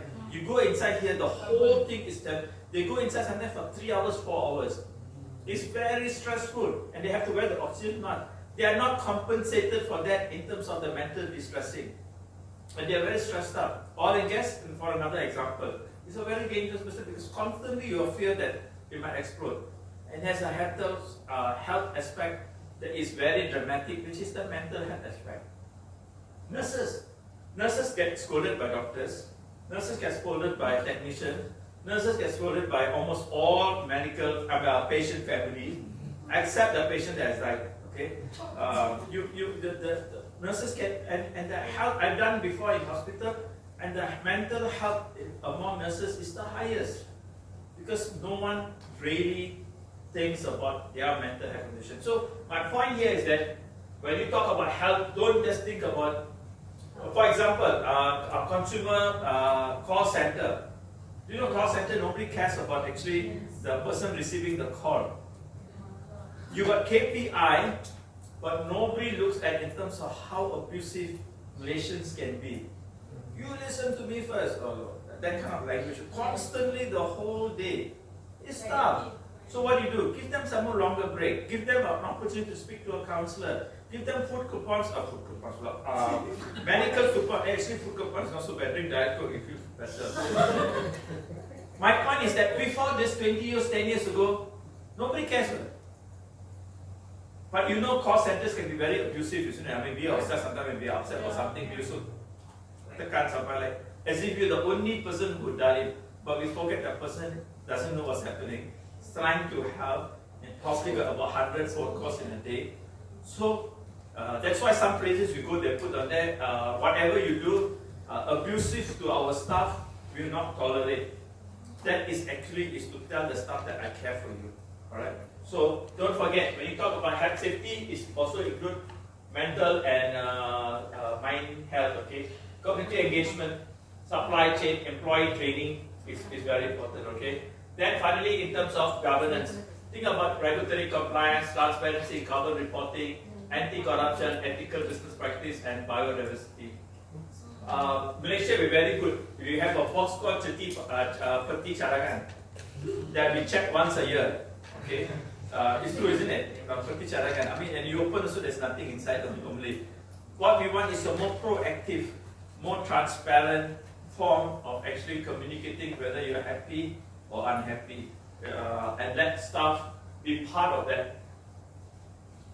Second, to identify material as ESG assessment. Remember what we are doing here, okay? I'm teaching you how to do this one. Remember this one? So I'm going through this by detail, okay? So that you know exactly how to do this, right? So the second one, identify material, how to do this. For example, employee engagement, local communities affected by operation. Find out how the local communities are affected. For example, insurance company, send out a circular to the customers. How would you like to be engaged? Do you want PDF or do you want website notification? How do you want our system to be happy about? How do you want us to communicate with you? Clients like airlines, cargo companies, this for aviation, regulators and policy makers for other companies. Okay, for you, clients would be your business to business, customers, B2C, B2B, and so on and so forth, right? And then investors seeking sustainable growth. There are always investors ultimately still always looking for sustainable growth. That's always to be there. Okay. Third, map your ESG issues, the business impact and stakeholder concern. How you do that? Create a materiality axis. X-axis can be importance to stakeholders. X-axis is the one here, right? This side. Okay, I'll show you an example of this. Okay. Y-axis, impact on the business performance, meaning that if high to impact, high to stakeholder, right at the top right corner.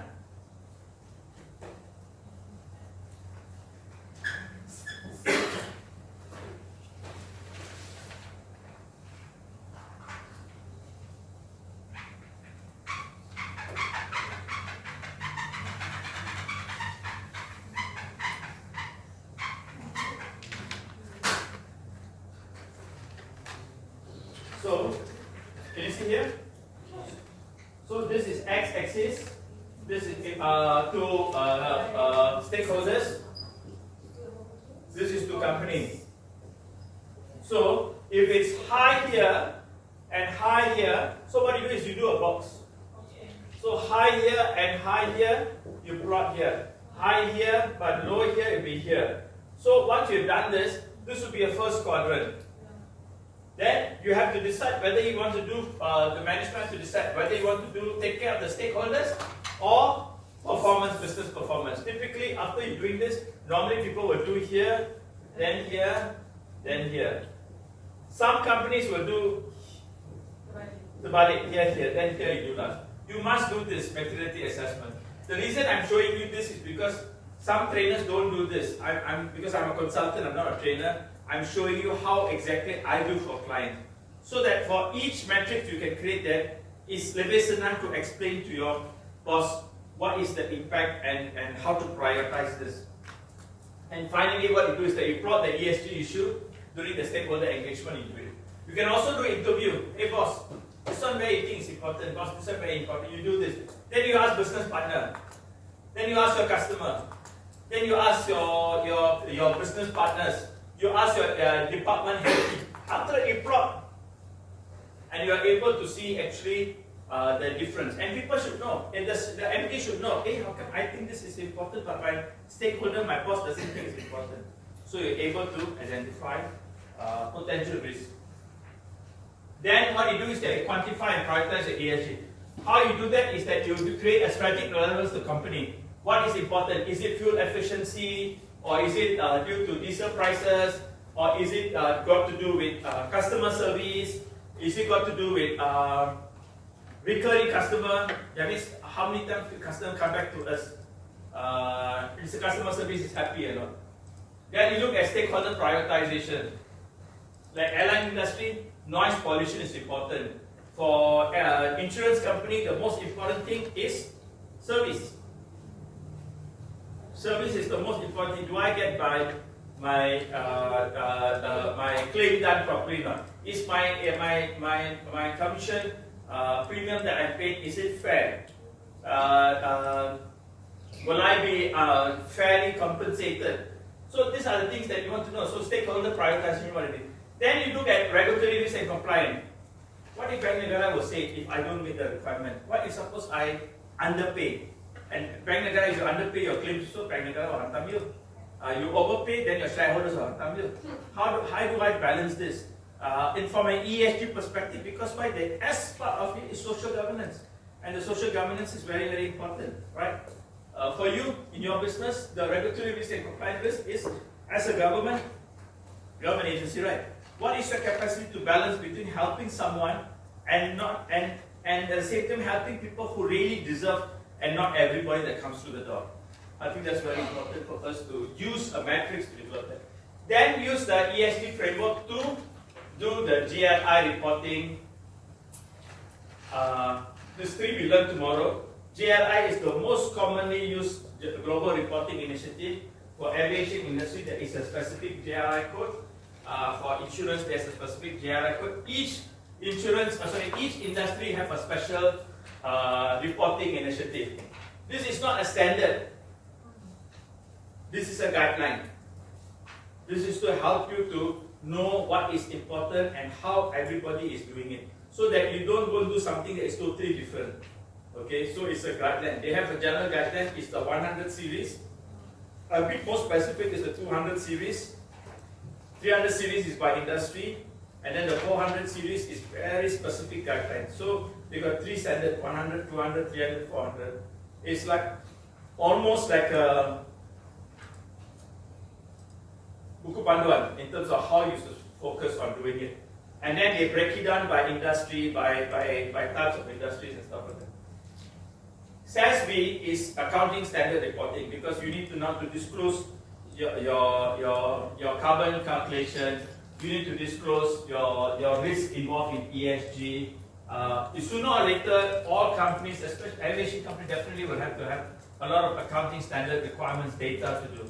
And the accountants won't be able to do that unless they get data from the operations team or from the performance team. This is almost the standard. And the bad news is that Busan has made this as a requirement already to be disclosed.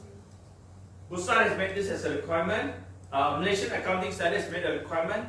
SC has made this as a requirement. If you want to put an IPO listing, when you do your forecast, you calculate your cash flow, your historical data, they want you to comply to your accounting standard. What is the potential carbon calculation? What is the impact of your business to the industry? Have you considered all the sustainability issues? So your carbon disclosure, your net carbon disclosure, your scope 1, scope 2, scope 3, or all your requirements, all becoming standard. This is not whether this is a, so anybody say this is a Western agenda has absolutely no clue that if you don't do this to meet Busan stock requirement, you'll be paying millions of dollars in terms of fine. Alright? TCFD is more of a task force on climate related financial disclosure. I'm a member here. I've passed a few examinations, not all of it, but most of it. And this got to do with how business impacts you on the long term. For example, if I'm a power station and I have my power station by the sea, I have to calculate what is the financial impact if the sea level rises. Will it impact my power station? I'm a windmill. I have to calculate in 10 years. What if suppose the wind doesn't blow this direction anymore? So I have to calculate. Insurance company, even worse. I have to calculate. What if suppose sea level rises in 5 years? What is my policy coverage to cover house damage by rainwater? I'm sure you do that. You have to do it in 10 years. And then, and nowadays you see there's everywhere remote taufan, and in the US you see. I studied in 5 years in the US, I've never saw big hurricanes that now they are facing in Florida and all these things. The ship go on the car road goes on the sea, it's all puta balik already. So TCFD is power companies, they have to calculate, do we have enough generation in 10 years from now if what is suppose it gets too cold? We need more heat for energy for heat, or is the other way around? What if suppose we rely a lot on dam? What if there's no water, there's no dam? How do we manage this? What if suppose there is no coal? So this is long-term climate related financial disclosure. You have to calculate what is the financial impact on your business. If you have kedai kopi, TCFD won't impact you.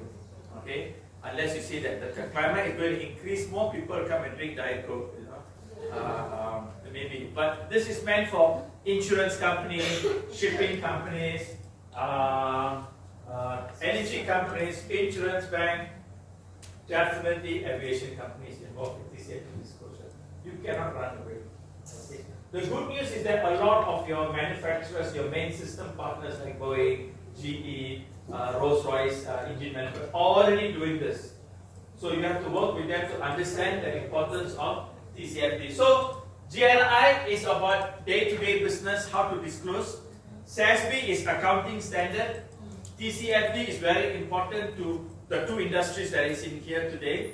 And it's about how to calculate financial impact 5 or 10 years from now. Like someone said, no, I'm located in my inland. I'm not impacted. And I said, how do you know you're not impacted? They said, well, in Malaysia, all our energy comes from coal. If you don't have nuclear energy, coal prices goes up, electricity prices goes up. What's the chances that your energy prices will go increase higher? Very high. Right? Yeah. That's why I bought an EV car. Yeah. Conduct a risk assessment for each factor. Then you have to calculate the potential financial, reputational, operational, regulatory impact for each of the assessment. Remember, we write down all the impact. This one, for each year, you have to write what is the potential financial, reputational, operational, regulatory impact. Then you have, for example, carbon emission. What is the risk of carbon tax, loss of contracts with environment conscious airline? Suppose if you don't have a proper disclosure, you might lose some of the customer. I think AirAsia don't think maybe, but other airlines potentially might have them. But sooner or later, AirAsia will be involved too, alright? Because Airbus will ensure that airlines like AirAsia has to meet those requirements. Okay? Community engagement, risk for protest, delays in permits. Then we have to identify also opportunities. How to make more money out of this? How do we lower costs? Like for example, farm fresh, ESG is something that we love. Many people panic, but for us, farm fresh, we're happy. We don't put chemicals for the cow. We don't put chemicals in the padang to get grass. We use the cow's manure. No, what's the cow's name? Who in Malay? No, that's another name. Kaurang. And we use the cow dung and also dung actually. It's cow dung. Cow dung, and even the urine. We collect all this, we go through a special machine, we add it, we let it oxidize, and then we put for our grass. We don't put chemicals. Because whatever chemicals we put in the grass will be in the mud that will trigger unhealthy response in you. And so that's how we farm fresh beef. Either it's our farm in Malaysia or in Singapore. Sustainability is very, very important. So some people sustainability don't like. For us, sustainability we like very much because it's our benefit for us, right? Then monitor and report. This one is a bit more straightforward. Just write this down. It's about carbon footprint calculation, community engagement metric. I still see companies sometimes they about 1,000 people from the same company all meet. New T-shirt because people don't have T-shirt, right? But new T-shirt, Hari Keluarga T-shirt, and then hair, and then everybody plastic all over the place, and then they go to Orang Asli settlement and maybe help 50 people and give them maybe 2 T-shirts, but they spend more money on themselves. So there's some companies these days are very careful. How much they spend on themselves must be a small amount and actually what actually help the people, right? Yeah. And then you have to, follow the sustainability report like JRI or SASB to publish everything. SASB is more accounting, JRI is more operational and business. All right. Do you want me to stay longer in this slide? Are you writing anything? Okay, I follow up. Okay, possible.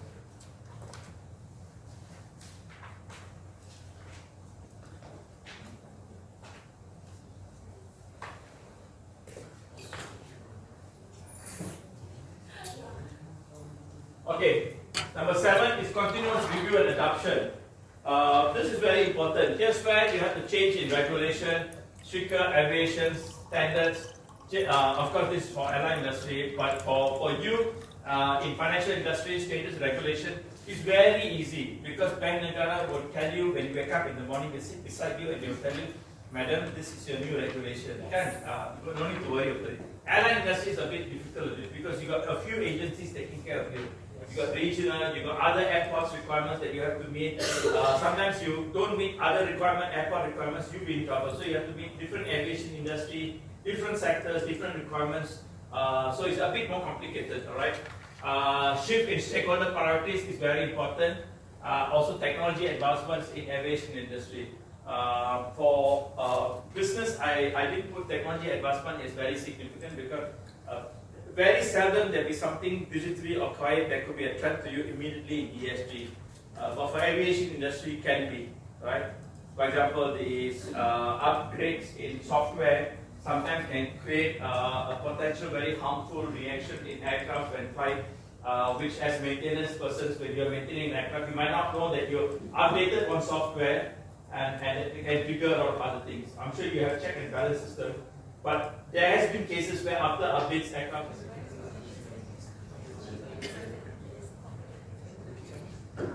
So can we identify some brands, organizations that use ESG, and sustainability as a competitive advantage?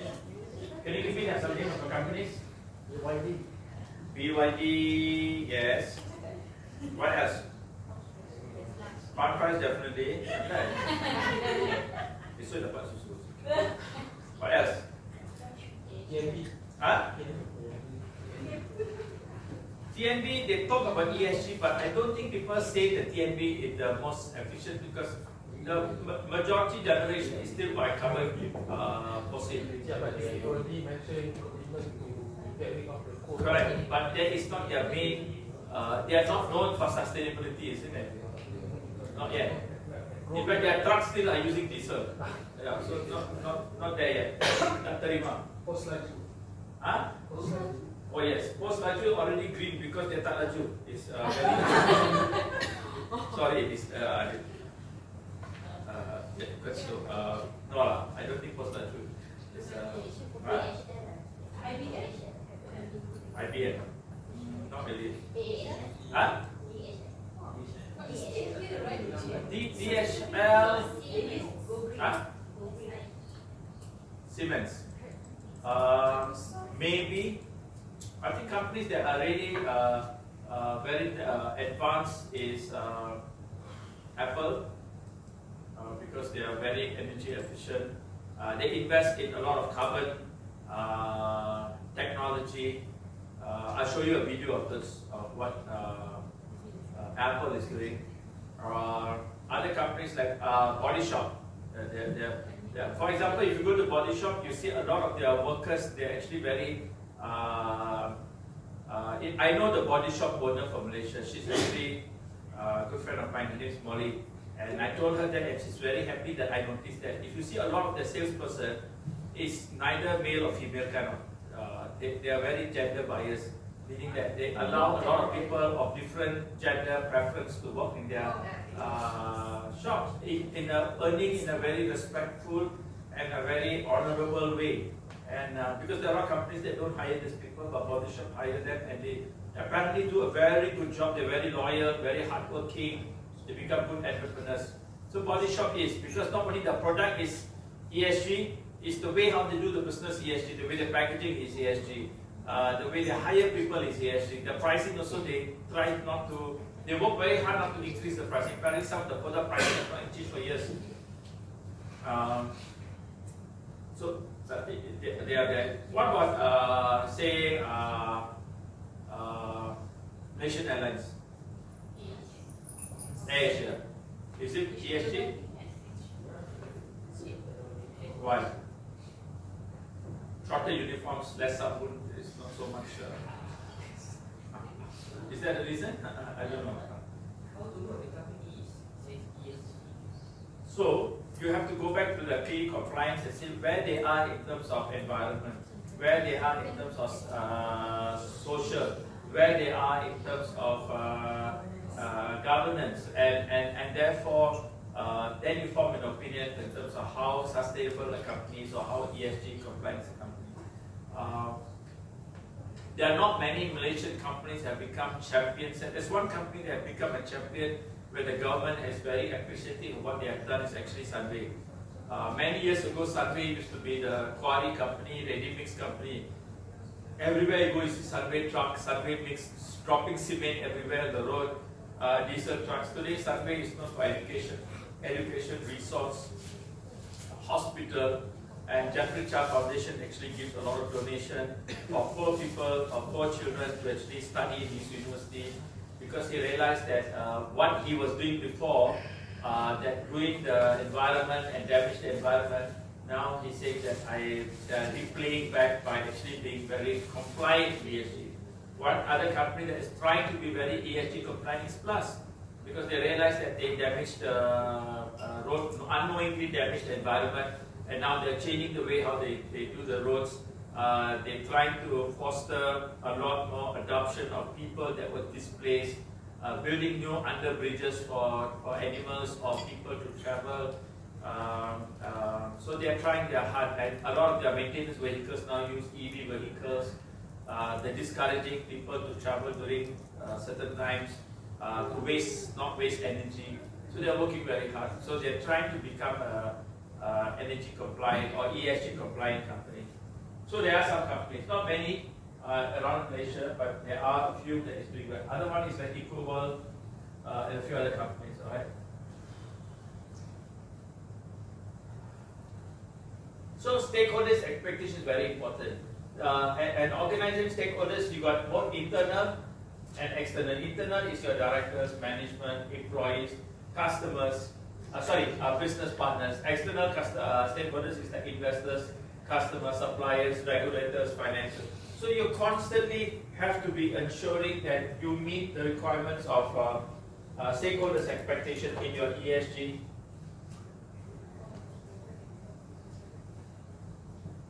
In your ESG communication, in your ESG initiatives.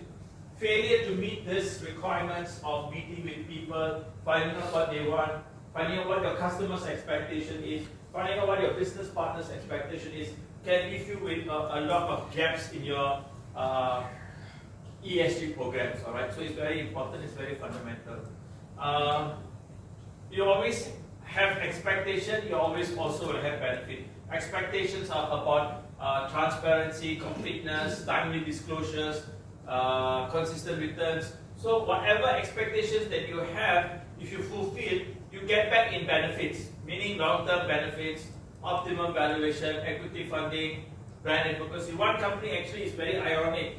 They were responsible to do a lot of carbon emission, but today they are known for carbon preservation, which is Petronas, because they're investing a lot of technology on renewable energy.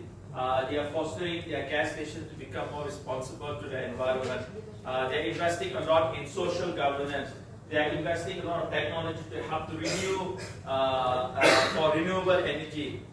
They're looking for new fossil fuels so that you don't degrade a location in one location and get long-term supply. So Petronas now is seen to be one of the companies that actually champions for ESG.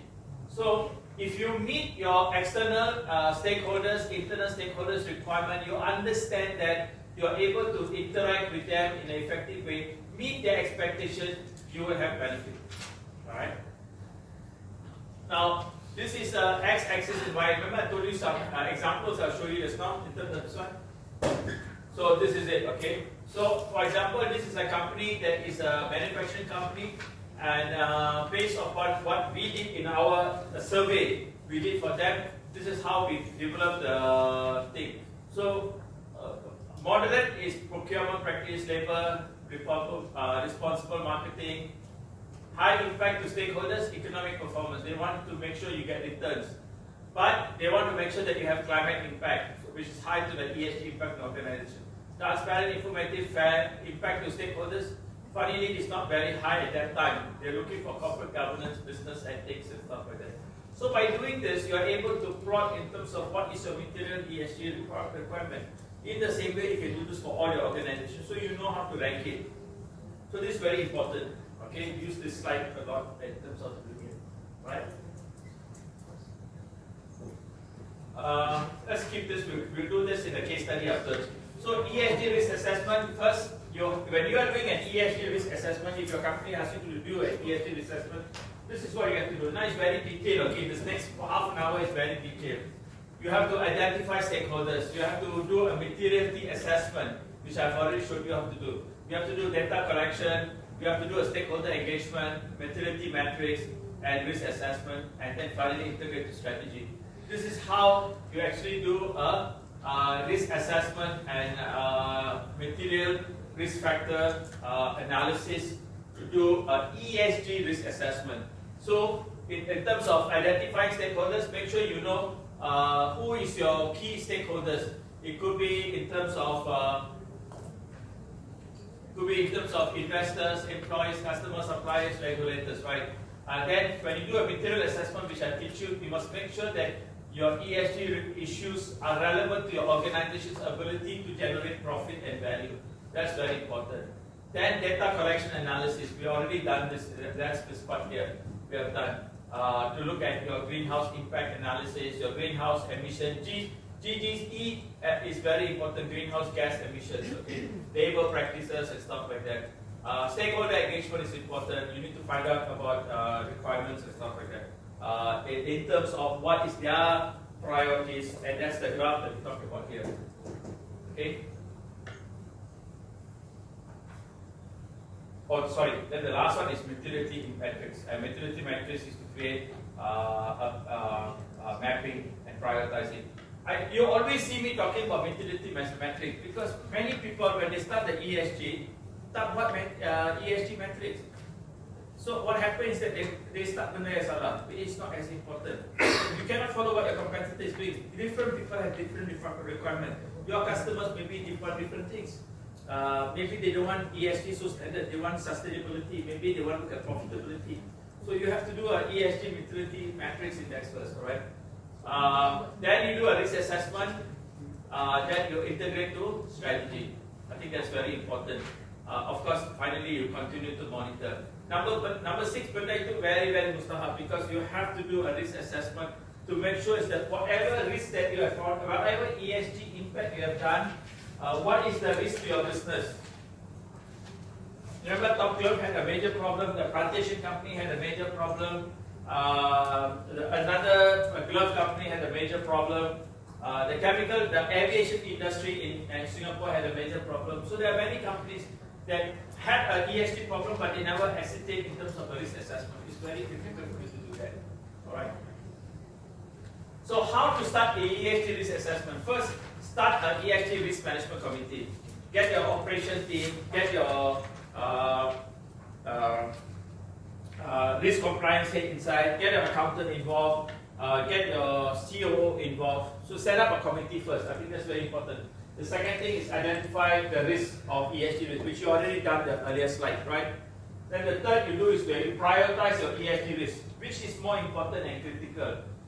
Is it risk to profitability or is it loss of license? Sometimes loss of license is more important than profitability. Because you can focus on profitability, but you lose a license, you cannot do your business. Has it happened to aviation company a lot?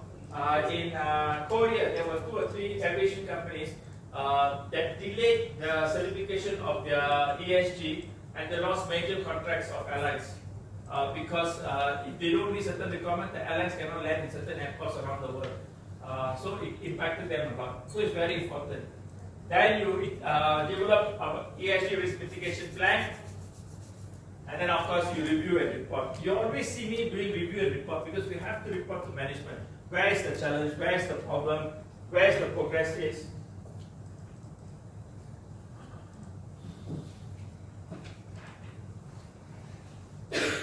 Any questions? Follow? What's our ESG risk at country level? Sorry? What is our ESG risk at country level? Something that you can describe then. Number 1, you mean? At the Malaysian country level? there is not actually at the Malaysian country level. There will be industry level and there will be at national level. In country level is very broad, but industry level is very high. For example, transportation company, the government is under a lot of pressure from regulators around the world to reduce diesel usage. But they cannot reduce diesel usage because if we reduce diesel usage or increase quality of diesel, the cost of transportation become very high. Because the product cost, sayuran, bus transport, school bus sekolah, all become, because they're all using old engine. And so to convert immediately is very expensive. So there is one pressure. Another pressure is energy. We still use a lot of fossil fuel. The Naga State Power Station is all using coal fuel or carbon-based or fossil fuel-based. It's Arangan, and there's a significant pressure for us to use alternative or renewable source, which is why Tenaga is investing heavily on solar panels, floating solar panels. Windmills are not very efficient here in Malaysia. We don't have very good, consistent, strong winds. Which is why recently the government said that we may have to go to nuclear energy. And that perhaps may be a way for us to solve. Another area where we have a lot of problems is actually human rights. Human rights is very sensitive here in Malaysia because it is difficult because there are a group of people who will use this for political reasons as opposed to a human rights issue because they want to protect their interests, political interests, as opposed to trying to take care of the needs of the country or the large population. Human rights is a big issue. Human rights is just not about, oh, I want to vote this, I want to vote there, or I have the right to walk around the building in my underwear. That is not human rights. The human rights issue is about your capacity to actually treat everyone in a very reasonable and fair manner, in a very transparent manner to reward people, to treat gender issues very fairly and openly. And in Malaysia is still very biased, a male-dominant society. If you look at board management, if you look at CEOs of big companies, they're still very biased towards males. A lot of political decisions that are made by some states are also very male-dominated, biased political decisions. That the government has a lot of pressure from overseas regulators to say that that we are not being fair to females or female gender. So that is another area that can be a ESG compliant issue that is very significant. Another issue that is very significant. People say that it's the Western influence trying to prevent us from cutting our timber. It's not. If you think of a big picture, if you want to, what they want is to protect what is ours, which is our heritage. We say no, we don't want to follow because it's the Western agenda. But what they're trying to stop is for us to not destroy the oldest rainforest in the world. If we destroy, we lose the ability to say that we have the oldest rainforest in the world. And the rainforest in the world is not about trees. It's about all the plantation. It's about all the rich culture. It's about all the variety of tumbuh-tumbuhan that we will never get back again. It's about the loss of biohabitat. Today, tigers is so few locations where they can survive that they're getting knocked down in highways. And it's so sad when I see that. And then after they knocked down, quickly somebody went there and skinned the tiger and took the skin of the tiger. Okay? Well, I mean, as if they are driving around with a knife to skin tiger. To me, it's mind-boggling, and it's so, because it's value, the skin has value.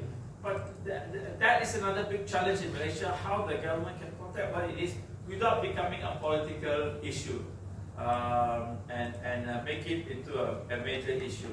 And then there's also about another issue is about how we treat Aborigines or the Orang Asli. That the government's ability to help them previously is to modernize them. But nowadays we found out that modernization actually hurt them more because their culture and what they want is not modernization. What they want is to continue what they want. They want to pick up a few things, but they don't want to be told this is what you have to do.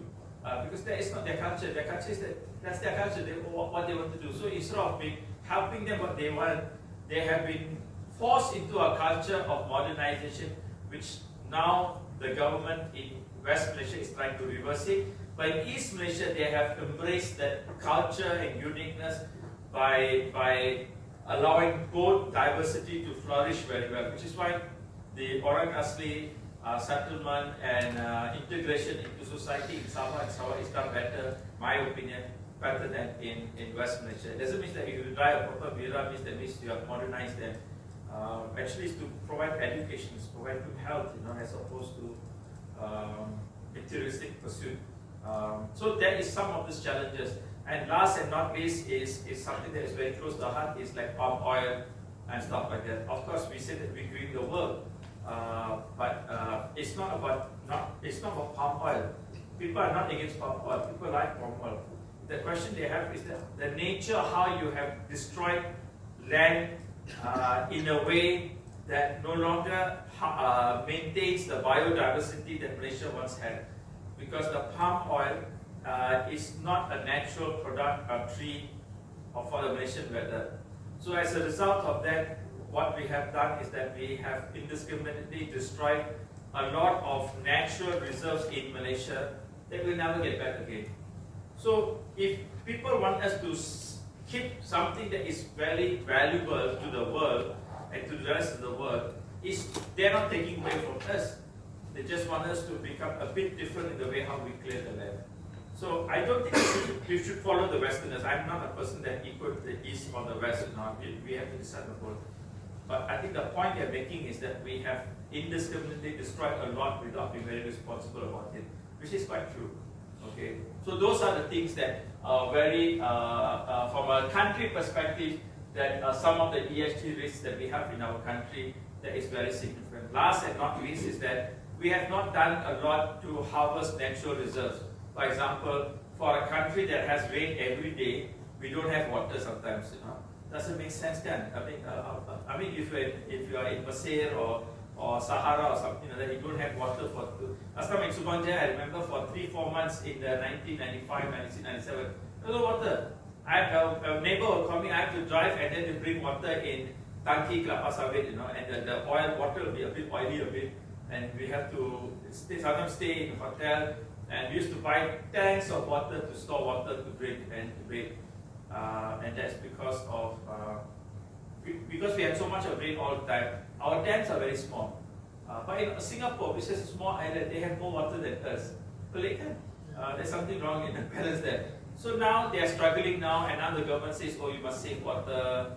And then they're trying to get more land to have water. And then now different states is fighting for the land to have water.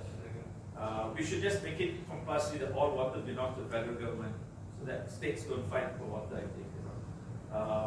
So that is because of the changing weather pattern. So that is another high ESG risk that we have. Finally, since you asked me this question, I think the biggest challenge we have is that if there is a war in Myanmar or anywhere, I think refugee migration is going to be a big issue. As it is, Malaysia is already having so many different refugees in our country that sometimes we cannot recognize, and they don't respect the law as much as we do. And eventually, I think that if there are thousands and thousands of migration that is moving around the country, and if Malaysia becomes too generous, I think we may not have the capacity to protect ourselves. I'm not saying we don't have. I'm just saying at the end of the day, we have to protect our citizens first, I think. In some areas, our own citizens are not getting access to proper health, because it's overloaded with a lot of illegal migrants coming to the country. I hope I answered the question. All right. ESG governance, you have to involve board, senior management, ESG project team, and operation. This is sometimes they just do a project team, there is no involving operation. Sometimes it does not involve the board, sometimes the board and the project team, but you have to work together, everyone has to work together, everyone is involved. Okay, so I think that's very important. CIRIM has created this one thing called 50 because it is because of the new requirement on human rights, which Malaysia became a signatory in 2022. We have no choice. we have to meet the United Sustainable Development Goal as far as human welfare is concerned.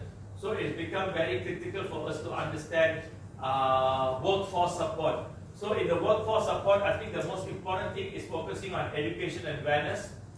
The second is about setting clear goals and objectives for staff to understand the culture, the ESG standards, the requirements and stuff like that. The third is foster ownership and accountability through KPIs, through engagement, risk assessment of staff in terms of where the challenges are, in terms of helping to transform the organization, integration to strategy, and also continuous reporting and monitoring reporting is very, very important, right? Alright, the last, always make sure you lead by example. I have here a few, I think, which you can read later if you download this later when I pass to you, okay? So these are more important details. I have a video which I want to show you now, okay? This slide.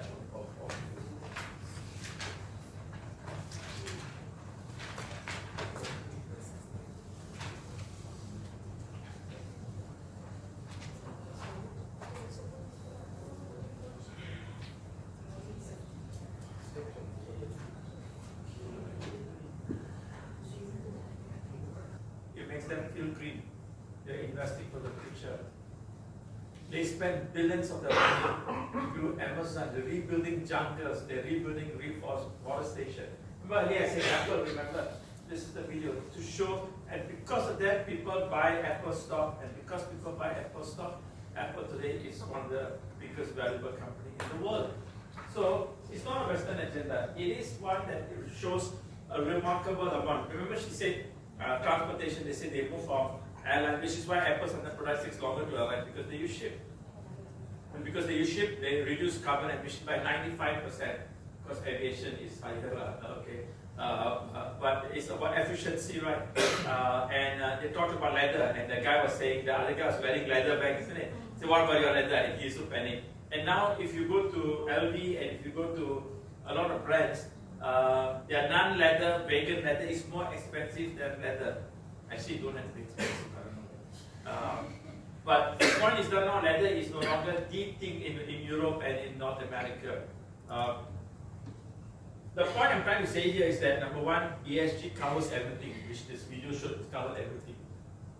It covers about product, about water usage, about energy, about people, about what you do outside, about carbon credit, talks about the building, it talks about office, it talks about product, it talks about services, it also talks about the plan, it talks about the importance of the culture of the company. So all that is embedded inside. Two, it is one that demonstrates to you that because of that, Apple has driven so much of shareholders' value. Right? And they dictate the terms in terms of how they want to do. Not only Apple, there are many other companies. GE is one company like that. There's many other companies that have manifested their ability to show their commitment to ESG or sustainability, and therefore driving a lot of great value. All right. So now let's go back to the slides. I think I stopped at slide 1.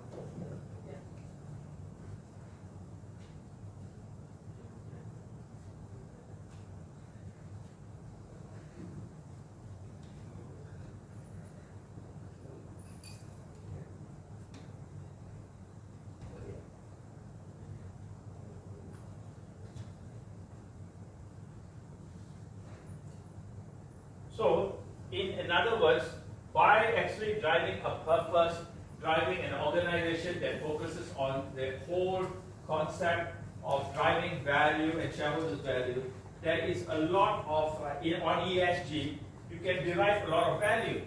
Now, in transforming your business towards sustainability, it requires an active involvement of the finance team. Because they look at revenue, cost margin, supply chain, new investment, funding cost, compliance, and social people. So when you are looking at ESG compliance, moving towards the ESG initiatives, or your team is doing, finance plays a very significant role in this space because they provide you with a lot of data in terms of how you're going to do this, okay? There's a few slides here in terms of finance. I'll skip through this very quickly. It's integration of sustainability financial planning, talking about evolution environment, social risk, sustainable finance product, talking about sustainability initiatives, cost benefit analysis, reporting disclosure. Number 5 is very important, okay? We're not going to discuss this a lot because it's a very significant. We'll talk some of this tomorrow morning. Right? Part of this involves integration of sustainability financial planning, evaluation, environment, social risk, all the key aspects I put here. When you download it, you can read it through clearly once you show me your workbook that is completed. Then investment in sustainability finance product. These are examples where companies can actually become more green by investing in green bonds, investing in green investments, into sustainable investment funds. So that also can be considered as part of green. Because if the company cannot become too green, you can actually invest in carbon offset investments, green bond investments to help other organizations become more green. There's always the cost benefit analysis that's very important. Cost disclosure is very important. Of the disclosure, must always remember that you also report non-financial data, for example, greenhouse emissions, water usage, social impact, sustainability investments. So the non-financial data is a very important requirement in ESG financial reporting. Okay, don't forget that. Don't ever forget that requirement. These are some of the things which you can read later. Types of green financing in net zero. In green financing, you talk about green incentives, Malaysian banks, green products. There are many banks. You got Bank Negara's low carbon transition facility, which is very helpful for companies. Started since February 22. This year they made it even bigger to help companies to turn around to become more sustainable. All right. You can read this later. Blended financing is one way. I just put in some information there so for you to read. I'm going to skip this. This is all for finance, which you can read later. Okay, now, so by investing in sustainability or ESG, you can save costs. You can actually increase revenue.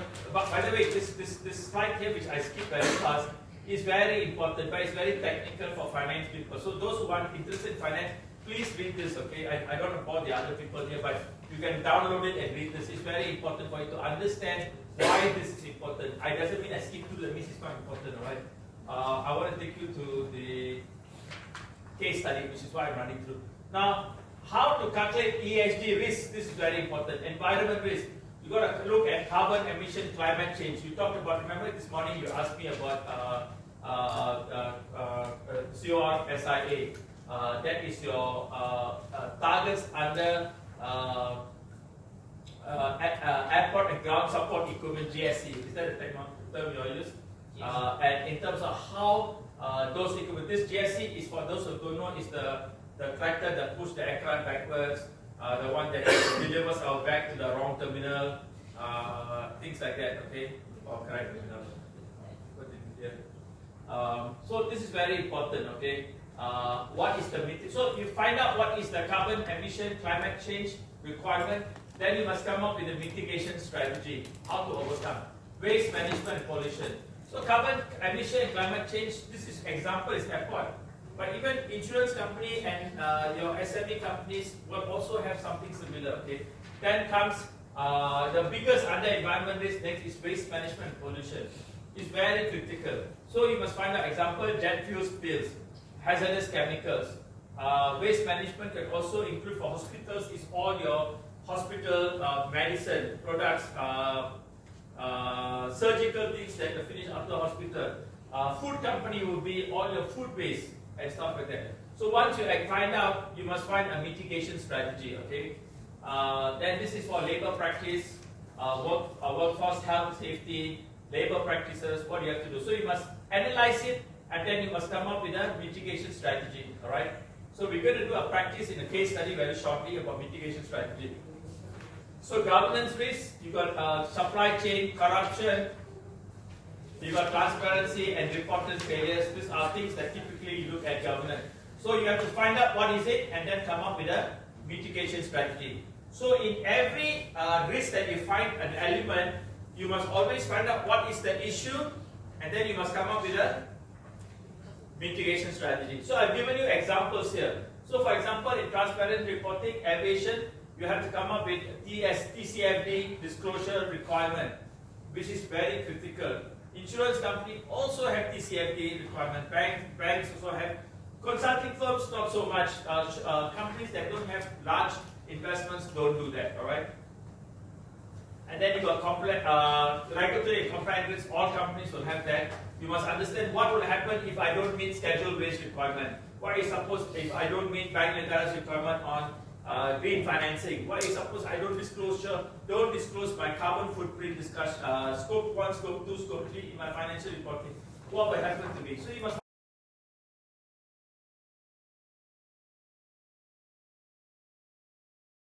transporting containers in plastic is more expensive, and anyway, so you must think out of the box. Find a more lucrative way, find a more easier way to transport your products and services, all right, or to service. Business units interoperate and synergize, meaning that.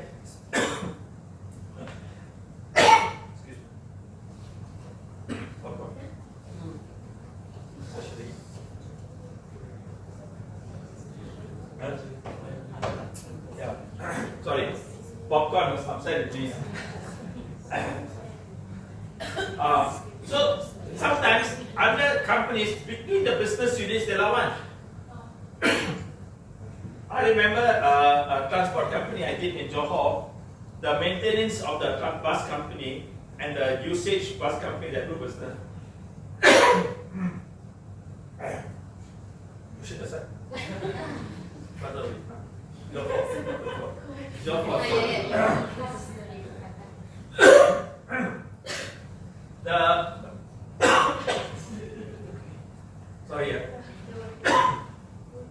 The business unit between the bus maintenance and the bus transport fight. The bus unit want to use the bus constantly. The bus maintenance because they want to be the oh, your fault.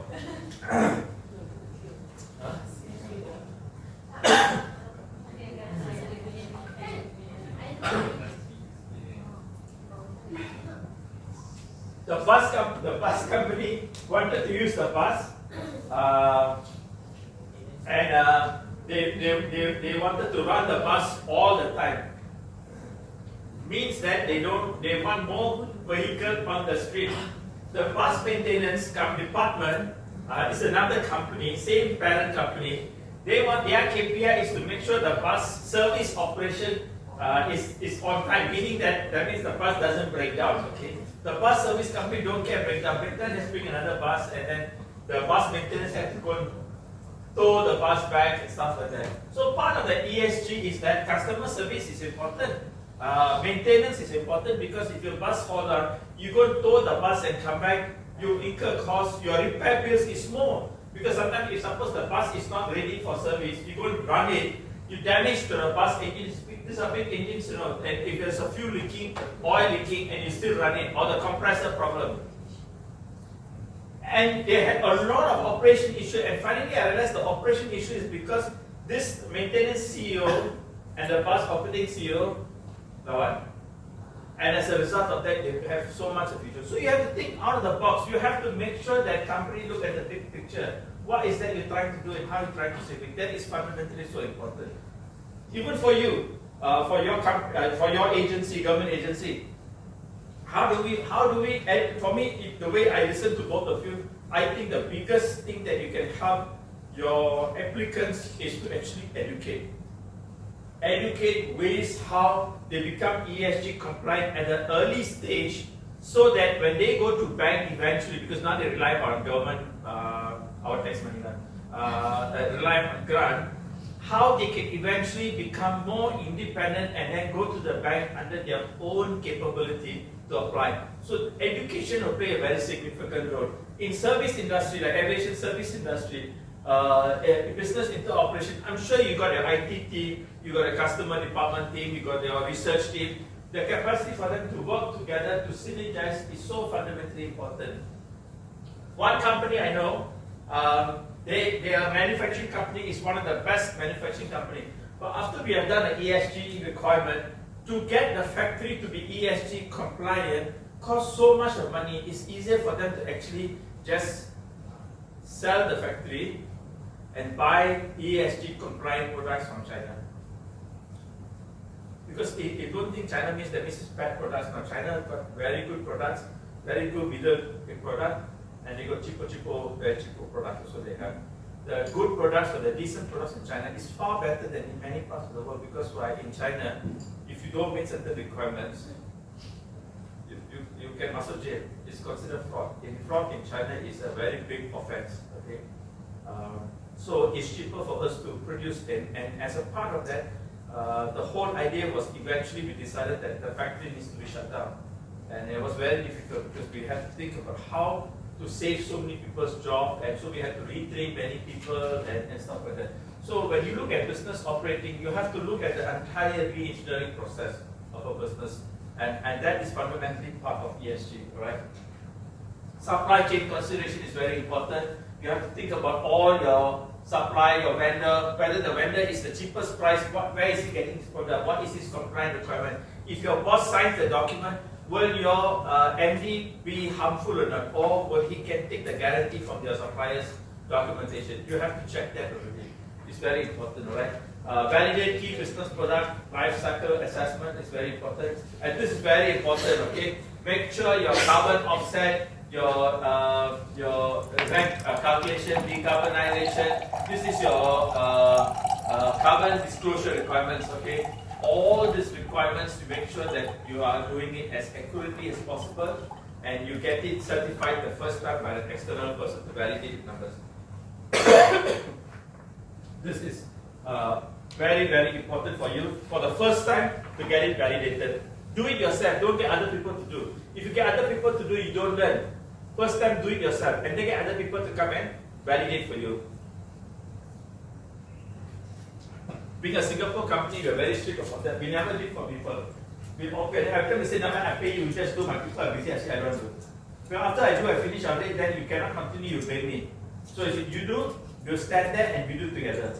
This is the best. Empowerment is so important. Teaching is so important, right? Next is stewardship. Stewardship is about organizing workshop, engage big picture with board members, validate with key stakeholders, rethink board roles, and make board members become more responsible for sustainability, so that they can tell your boss how to actually be responsible and make sure you are focused on the right things. Okay.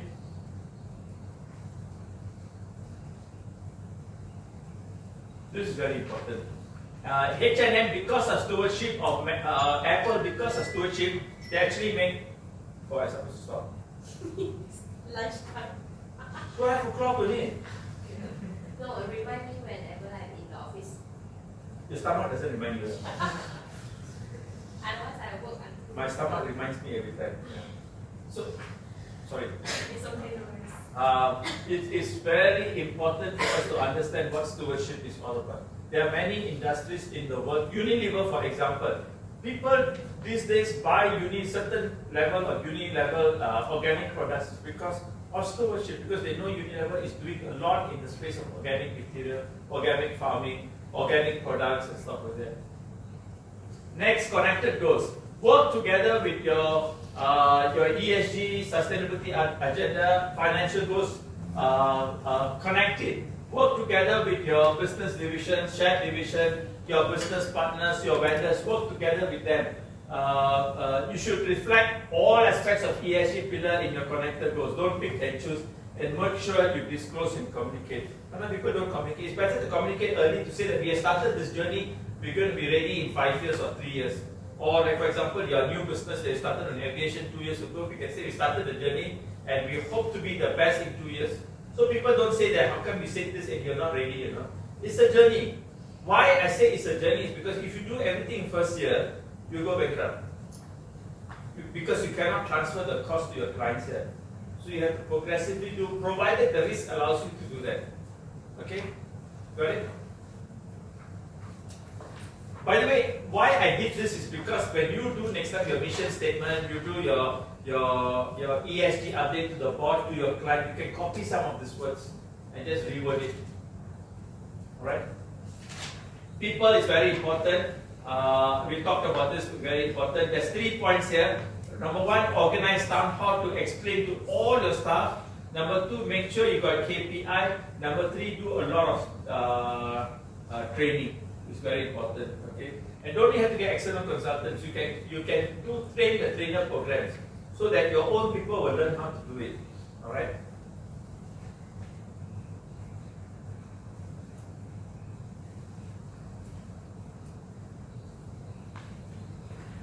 This one is very good. Deploy behavior change ideas. It's very good. In H&M, every time when a worker comes with an idea about sustainability, about making customers happy, or changing the way they do things, actually they reward the customer.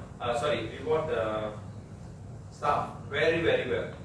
And a lot of the ideas that the H&M is currently practicing, even Uniqlo, actually comes from the staff itself. Came up with the ideas and how customers are very, very happy in the way how things are organized. All right. This is straightforward. Organizer impact. Make sure that you articulate what is that it means to you, to your business, so your staff knows why you are doing this. Your customers knows why you are doing this. Like for example, Bija. People like Bija because it's very transparent, it's very open. Most important thing is that they're saying that we keep the business very low, cost very low, so you get the cheapest insurance, you know, and they let you be very transparent in terms of how you want to get and what features you want. You want a different. It's all consolidated. This relates back to you too. Okay, so pay attention to the next slide. It's important. All right. Next one. Here you cannot say profit down short term. Impact analysis. Why? Because if you do your ESG properly, you can get actually income tax deduction, right? You can get income tax deduction. You got double tax credit. You got green financing, which means that if you take green financing, you can get lower interest, and that savings can be utilized to use back. In fact, when we do ESG projects as a consultant, the cost that we propose to the customer, not our cost, but the cost to the customer is usually done in a way that it doesn't cost them a lot of money. They either save from the operation savings because of ESG, or they get green financing, or they get some kind of a tax allowances back to that. So that if you tell management that you're going to incur more cost to do sustainability, it's very hard to get across.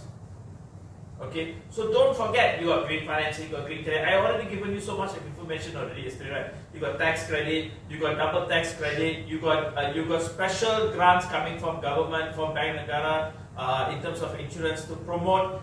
You got many a lot of IT companies willing to give you specialized programs for you to promote, to track ESG, because then they become also ESG compliant because their customers using ESG compliant.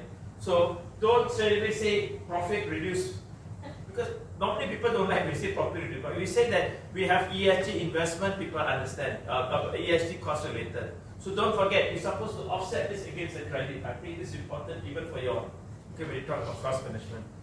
Make sense? It does, huh? Alright. Next one. This one. Go back, go. Don't say that regulatory requirement, no fines, because it's like right now that it implies that you got many fines. No need to say no fine, okay? Because it's understood. I don't think anybody wants to put. But I think what you want is that you want to say that in fact some of the fine is not fine. You must jail. So you want to say regulatory alignment is important, okay? High productivity. Higher productivity, not high productivity, higher productivity, okay? Enhanced corporate accountability, that's good. Resource efficiency. Next one. I'm okay with this, okay? Board senior management training. This is something that was missing in your side. Maybe you had it, but I missed it. I think one of the points, I saw this and then I remember I need to tell you. In one of your resource management, I think one of the biggest things is actually train people. On upskilling people in terms of what sustainability is, or in terms of importance on ESG compliance. Okay. All right. Continue. Next slide. I think I'm okay with this one. But you got now other companies that do this. Okay. All right. Continue. Okay. The last part is impact analysis. Enhance maintenance services with sustainable practices. So the financial impact will be implementing energy efficient cleaning solutions can lead to significant cost savings for airlines to reduce utility bills. This initial investment in sustainable technologies may be offset by long-term savings, enhancing the financial viability of maintenance operations. Okay, so the footprint assessment would be this is we take initiative can substantially lower the environmental footprint of maintenance activities, contributing to overall emissions reduction targets set by airlines. So for the carbon offsetting services, the financial impact will be developing carbon offsetting initiatives can provide airlines with a marketable service that enhance brand image and customer loyalty.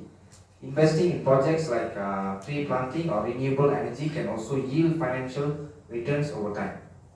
So the footprint assessment, these services directly contribute to reducing the carbon footprint of airline operations, aligning with global climate goals. Whose idea was this? Whose idea was this? Your own idea. Very good. I'm very impressed. So tree planting sometimes it's just not tree planting. There's a lot of them actually do rehabilitation. They buy land or invest in land that is older land, and then they rehabilitate the jungle, they rehabilitate the forest, and plant more trees. They protect the tree area, and so it's just not only about tree planting, but it's also they call it reforestation or rehabilitation of forests. All right. But this is very good. Okay, continue. Anyone else? So for key resources, there is short term and also long term. So we have enhanced maintenance service with sustainable practice. So we have skilled workforce, specialized training. So we propose strategic transformation for the technician and engineers with the knowledge of the new equipments and skills to reduce the energy process. Also cross-disciplinary teams. So we propose strategic transformation to include sustainability into their technical element to grow their concepts, workflows every day. So we also have a long term on carbon offsetting services, mainly on human resource. We have proposed a study transformation mainly on the program management and partnership managers, yes, and also NGO and regulatory bodies. For technological resource, we have mainly on carbon tracking software, tool for precise measurement, blockchain technology. That's for transparency and traceability in carbon credit purchase and exchange. That's for that. Okay. Yeah. Go ahead. Continue. I like this slide very much. Okay. I think it's quite comprehensive. I have some comments that I will say in my closing slides.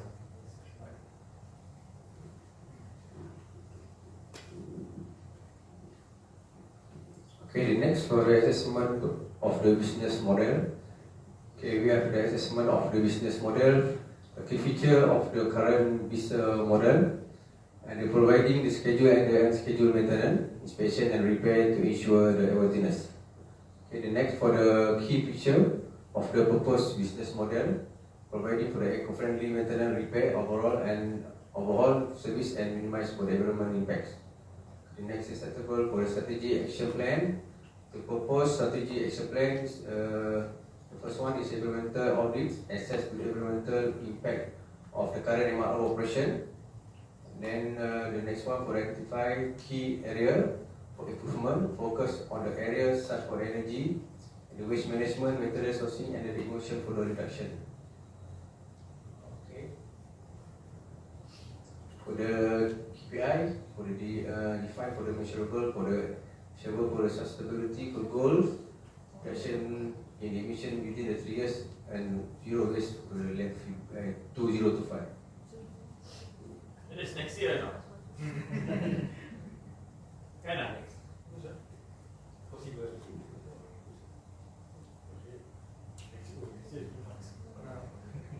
Are you sure it's 2025? Because it said 20% reduction emission in 3 years and zero waste to landfill by 20. Is that true? Is that what you want to do? Okay. Alright, next one, next slide. That's it. Okay. Alright, thank you very much.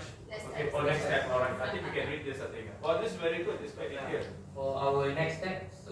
we want to establish ESG leadership and task force, conduct an ESG baseline assessment, develop comprehensive ESG strategy, secure leadership government and align stakeholder, embed ESG into our operation and working culture, implement monitoring, reporting and transparency, engage with external partners and industry leaders, continuously improve and innovate, communicate and market ESG effort, and lastly, we review and adjust ESG strategy regularly. This one you got from my slides, sir. Yeah. Alright, thank you very much. Alright. I will give my closing comments as part of the slides.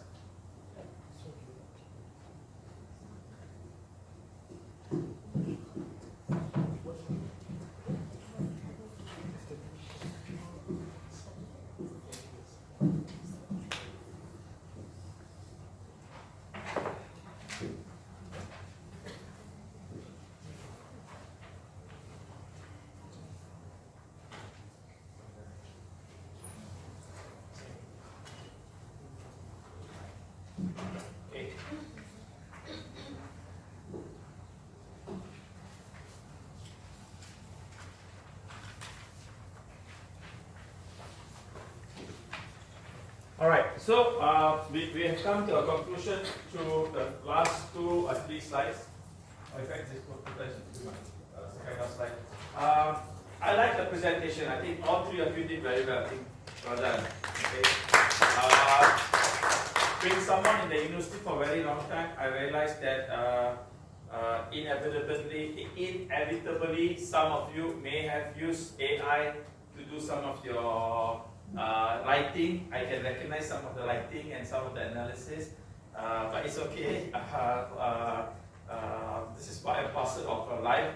But it's good that you actually stick to your original when you do some of this writing, because why?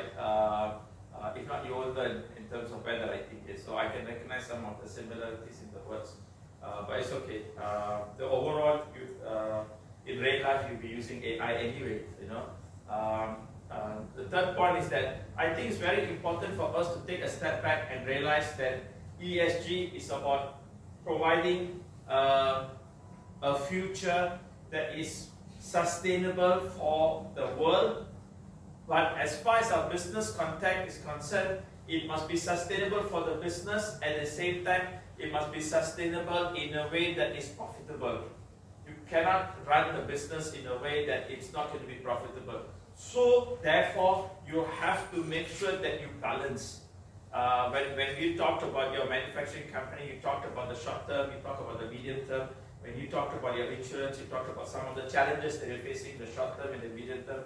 And so did you in terms of your regulatory requirements, what the customers want.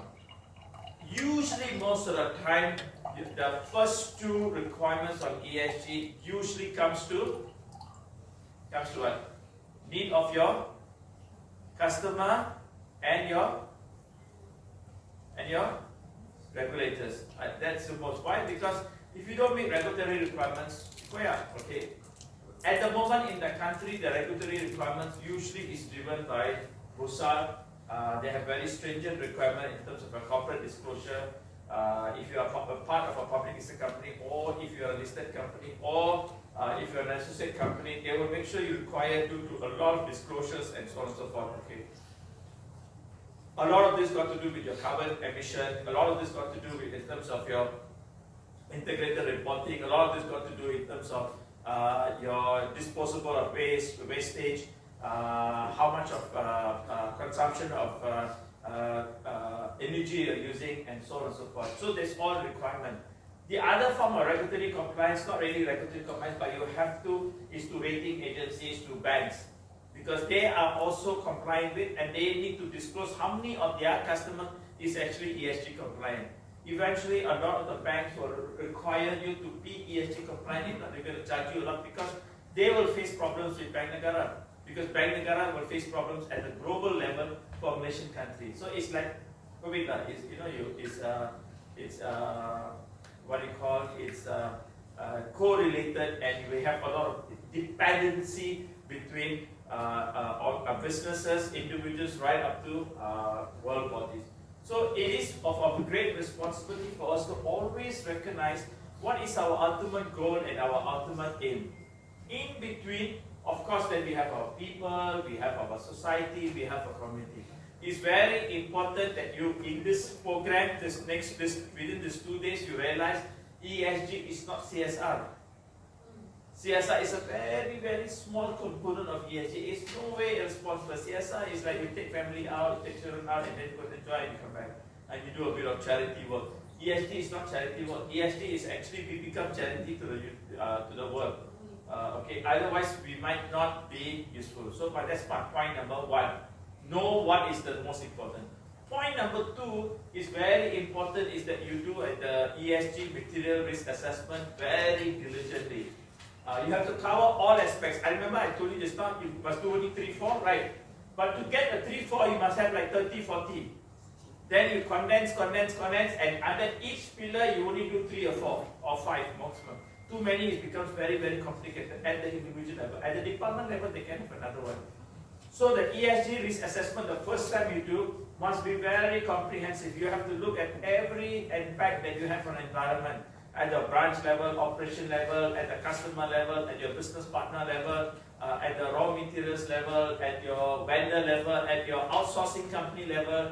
If you outsource your call center, also you need to go and access that, all under environment. Under social, you must look at your people, look at your people's people, your family, look at your customer, look at your stakeholders, look at the community, look at the people that you're impacting.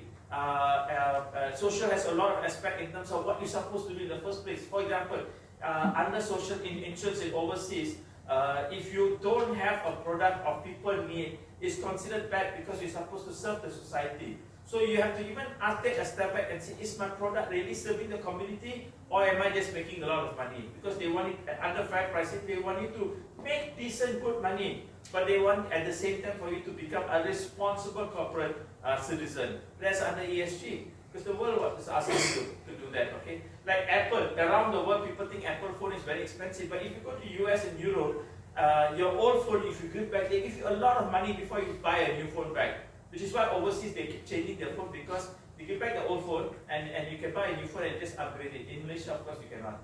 Okay, it's not reached the level yet for us to do that.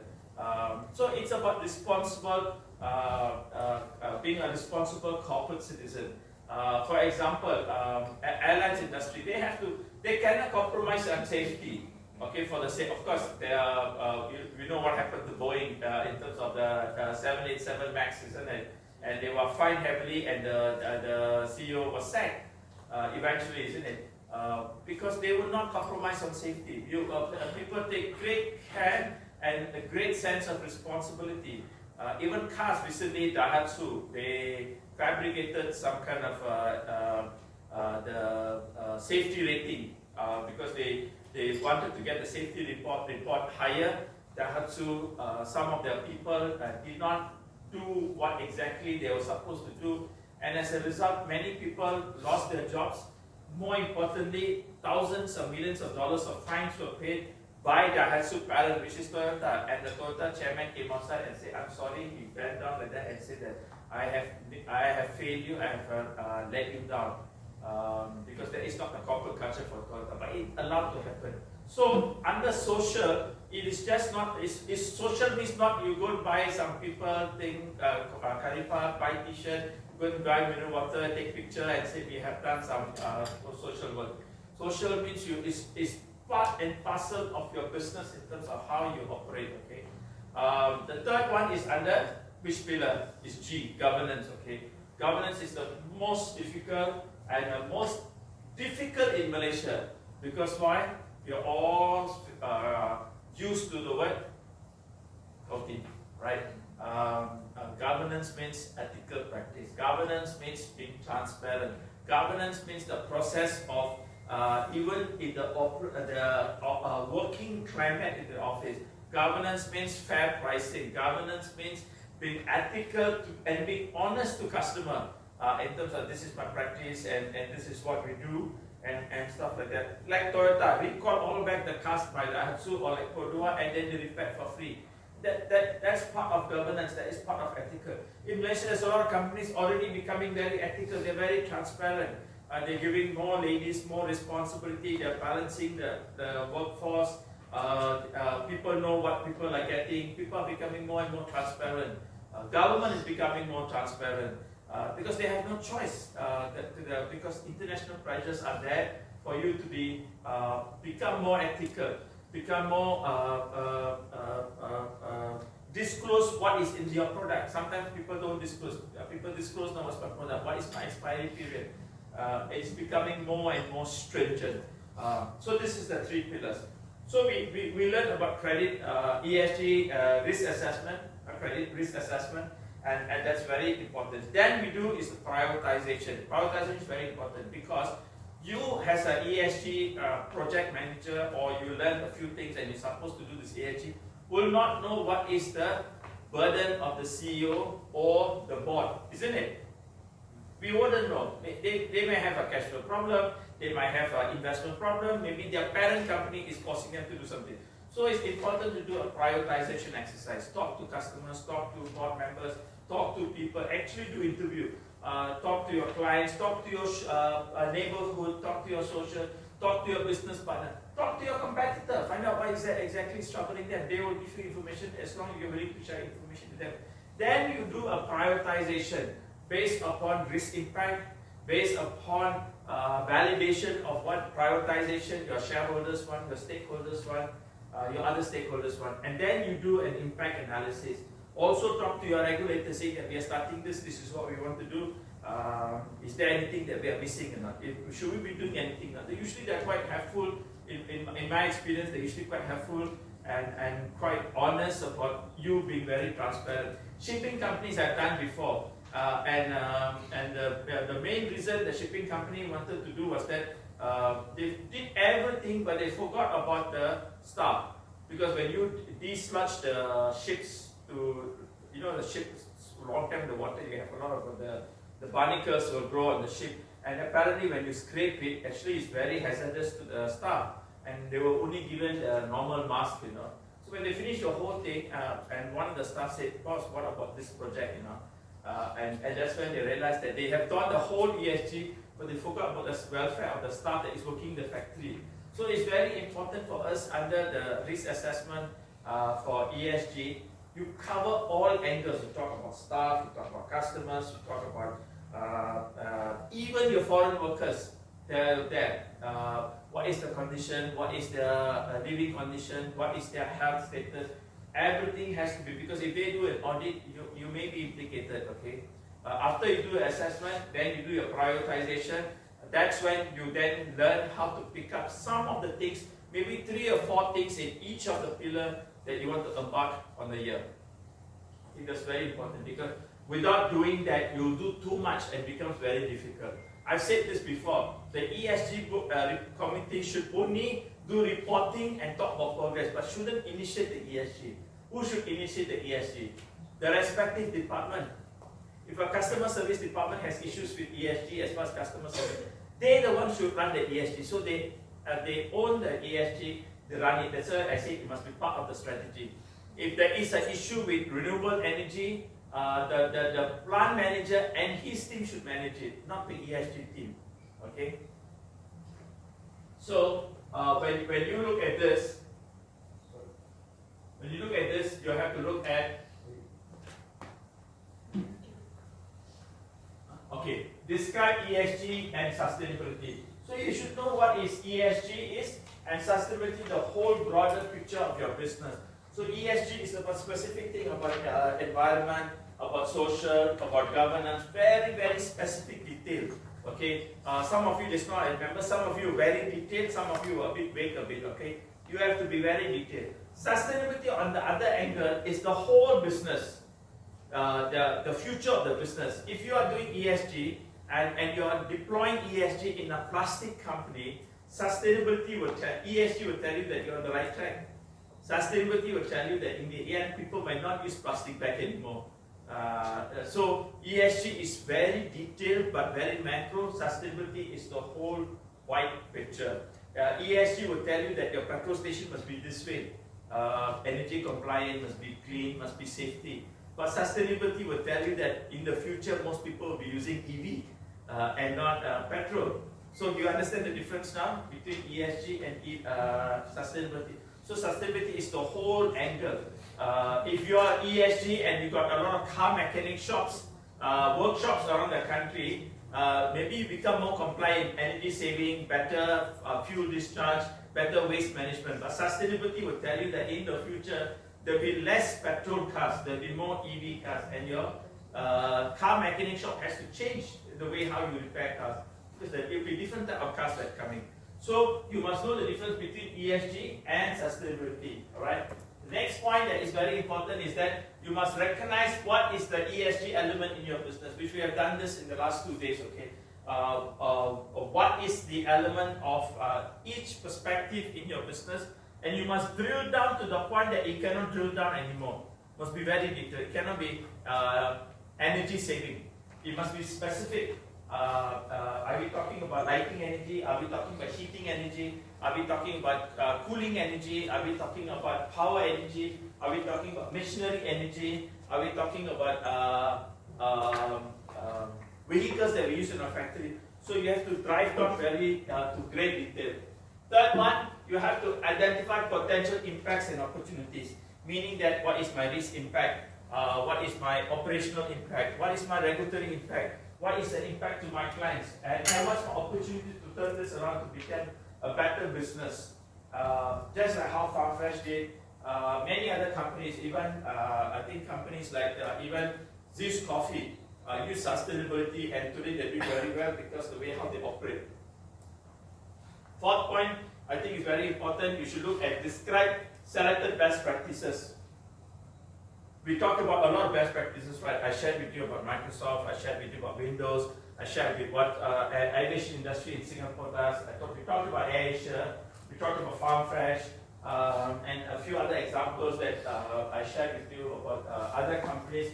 So it's very good. You can easily get this from case studies on the internet in terms of how to help you to decide in terms of what you should do. Fifth, we learn how to identify stakeholder expectation. Best thing to do is to send out interview questions, talk to people, talk to your business partners, and this is the best way for you to articulate in terms of what people need and what are the framework standard requirements that you need. This one is very important. Okay, don't ever. You can always reach out to me. I can help you to actually either tell you what is the framework you should be following, or I can help you to. I can do some research and ask some friends in this industry to come back and tell you this is what you should be following. You can always reach out to me, or you can ask the regulator directly itself, right? In terms of the framework. Sixth point, mitigate sustainable ESG risk elements. We did this yesterday in the evening. Remember, we did our case study, risk identify risk element and finding out what to do. That was the case study we did last night and we presented this morning. That was the risk element. That is very, very critical. That template is very important. The impact of the template and all the templates that I shared with you, this is not from internet, okay? This all I designed, my colleagues designed in Eden, which we actually use. This is very practical. This is not training materials, okay? I don't train. I actually teach you how to do consulting work in ESG. So you become internal consultants, consulting work in your own company. So these are actual templates that we use, which you can learn. And finally,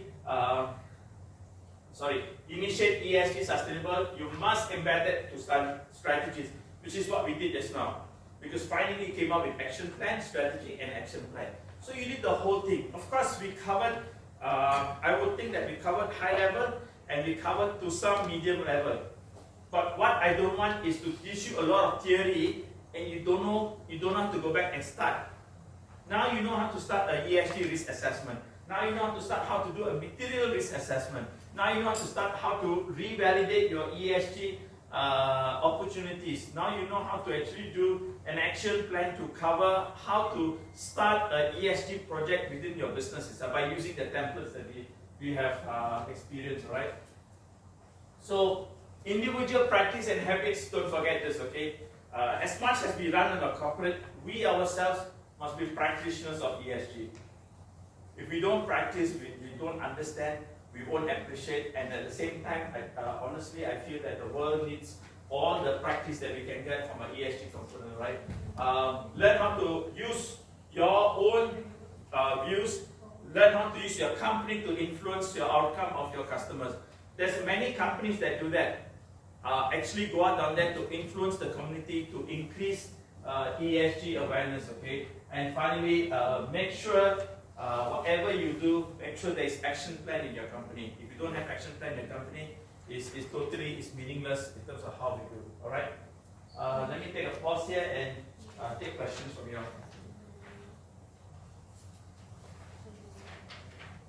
Any questions? Madam? Ajit? Question? Madam? Error? Kalau pagar and masuk, you all tolong me. I want to see your plane distance. Testing, if you need a passenger to test your plane. Or if you're short of pilots, let me know. When it comes to selecting quality for ESG companies, who are the correct person? Very good. It's a very good question. That's something that we didn't discuss. Okay, it's in one of my slides, but we didn't talk about it a lot. Most important person, number one, you must make sure the finance guy is there, but don't let him dominate. Accountant will just talk about number, have absolutely no clue of anything. And if you're just interested in reporting, because the Pusat reporting is his kepala, he'll try to hijack it. Okay, I'm an accountant, so I can get to accountant. Okay, don't let accountant. I mean, I was not an accountant. I used to be. They make sure they are there, but you educate them and control them. Number two, your boss. Okay, whoever the MD or your Chief Operating Officer, your CEO has to be there, because why? This is an organization strategy, not a project strategy. That's very important. Third one, if you have a risk or a compliance officer, your Chief Risk Officer or Compliance Officer must be inside there, because they always will say that, oh, okay, after you do this, they say, oh, this is risky, this, that, everything. Put them inside, because they already have done a risk assessment, so you can extract it out and do your ESG on their risk assessment, so it's faster, okay? So already covered 3 people. Next one you have is HR. Why HR? Is because HR gives you all the data about the people. You need a lot of information about the people. Number of people that you have, how they travel. There's a lot of data about branches and everything. So admin and HR has to be there. Finally, it's all your customer fronting people. Either your sales, head of your sales, head of your consumer, head, whoever is doing it, your plant manager, all the people that are dealing with the business, meaning purchasing team, plant manager, inventory management or stock management, customers or sales people, they all have to be there. At least in the steering committee, they have to be involved. But for an SME where power resources is so much limited. This is the functional role. Even your company is small, maybe some person do more than 3 or 4 jobs, they have to be there. Yeah. Because that's what we are facing. I mean, we try to have... Usually SME companies, it doesn't matter. All the bosses should be inside. Correct. Because what I told you is the functional role, not the people. So in SME, you need all this role. So they all have to be there. That's why you go tank up the 1 or 2 big accountants. You get the MD, you get the CFO. All will come inside. You don't lead the project. You just become the reporting project, and then you progress the thing. Let everybody take the lead of each of this transformation. And then the template, let everybody fill up their own template, and then come back. We consolidate the template. You know the risk assessment on each pillar. Let them fill up the template. Let them do this. Whatever you did now, they should do for each department. And then you come back, you consolidate, then you put it to the table, let the whole team pick and choose now which is the most important thing. You should not do for the whole bank, or the whole company, or the whole insurance company. You will definitely miss out. Let them do it, and then come back. Treat their own department as if it's a company by itself. And then you cascade up. Right? A small company, maybe you did the engineering team should do one, the IT team should do one, the management team should do one, and then you combine. If they're not very clear, what I used to do is I call everybody inside, have a table, finance team sit one table, manufacturing, marketing team sit one table, A manufacturing operation team one table, distribution and marketing purchasing team one table. This is what I did for an oil and gas company recently in Bintulu. And then the services and the engineers one, because they all talk different. Some of them don't even know each other. All one table. So they do, all consolidate, put on the screen, and then we prioritize. Don't let them take it back and do. Actually do a co-creation back. It's faster. In one day we finish everything. Okay? Okay. Any other question? You? Any question? Okay. You have my number. There is a chat group we have created. Feel free. I'm not chasing for fees. God has given me enough. But I like to share. At the same time, when you ask me questions, I also learn. Right? So share with me a question, except for you guys. Okay? You're playing Pajat.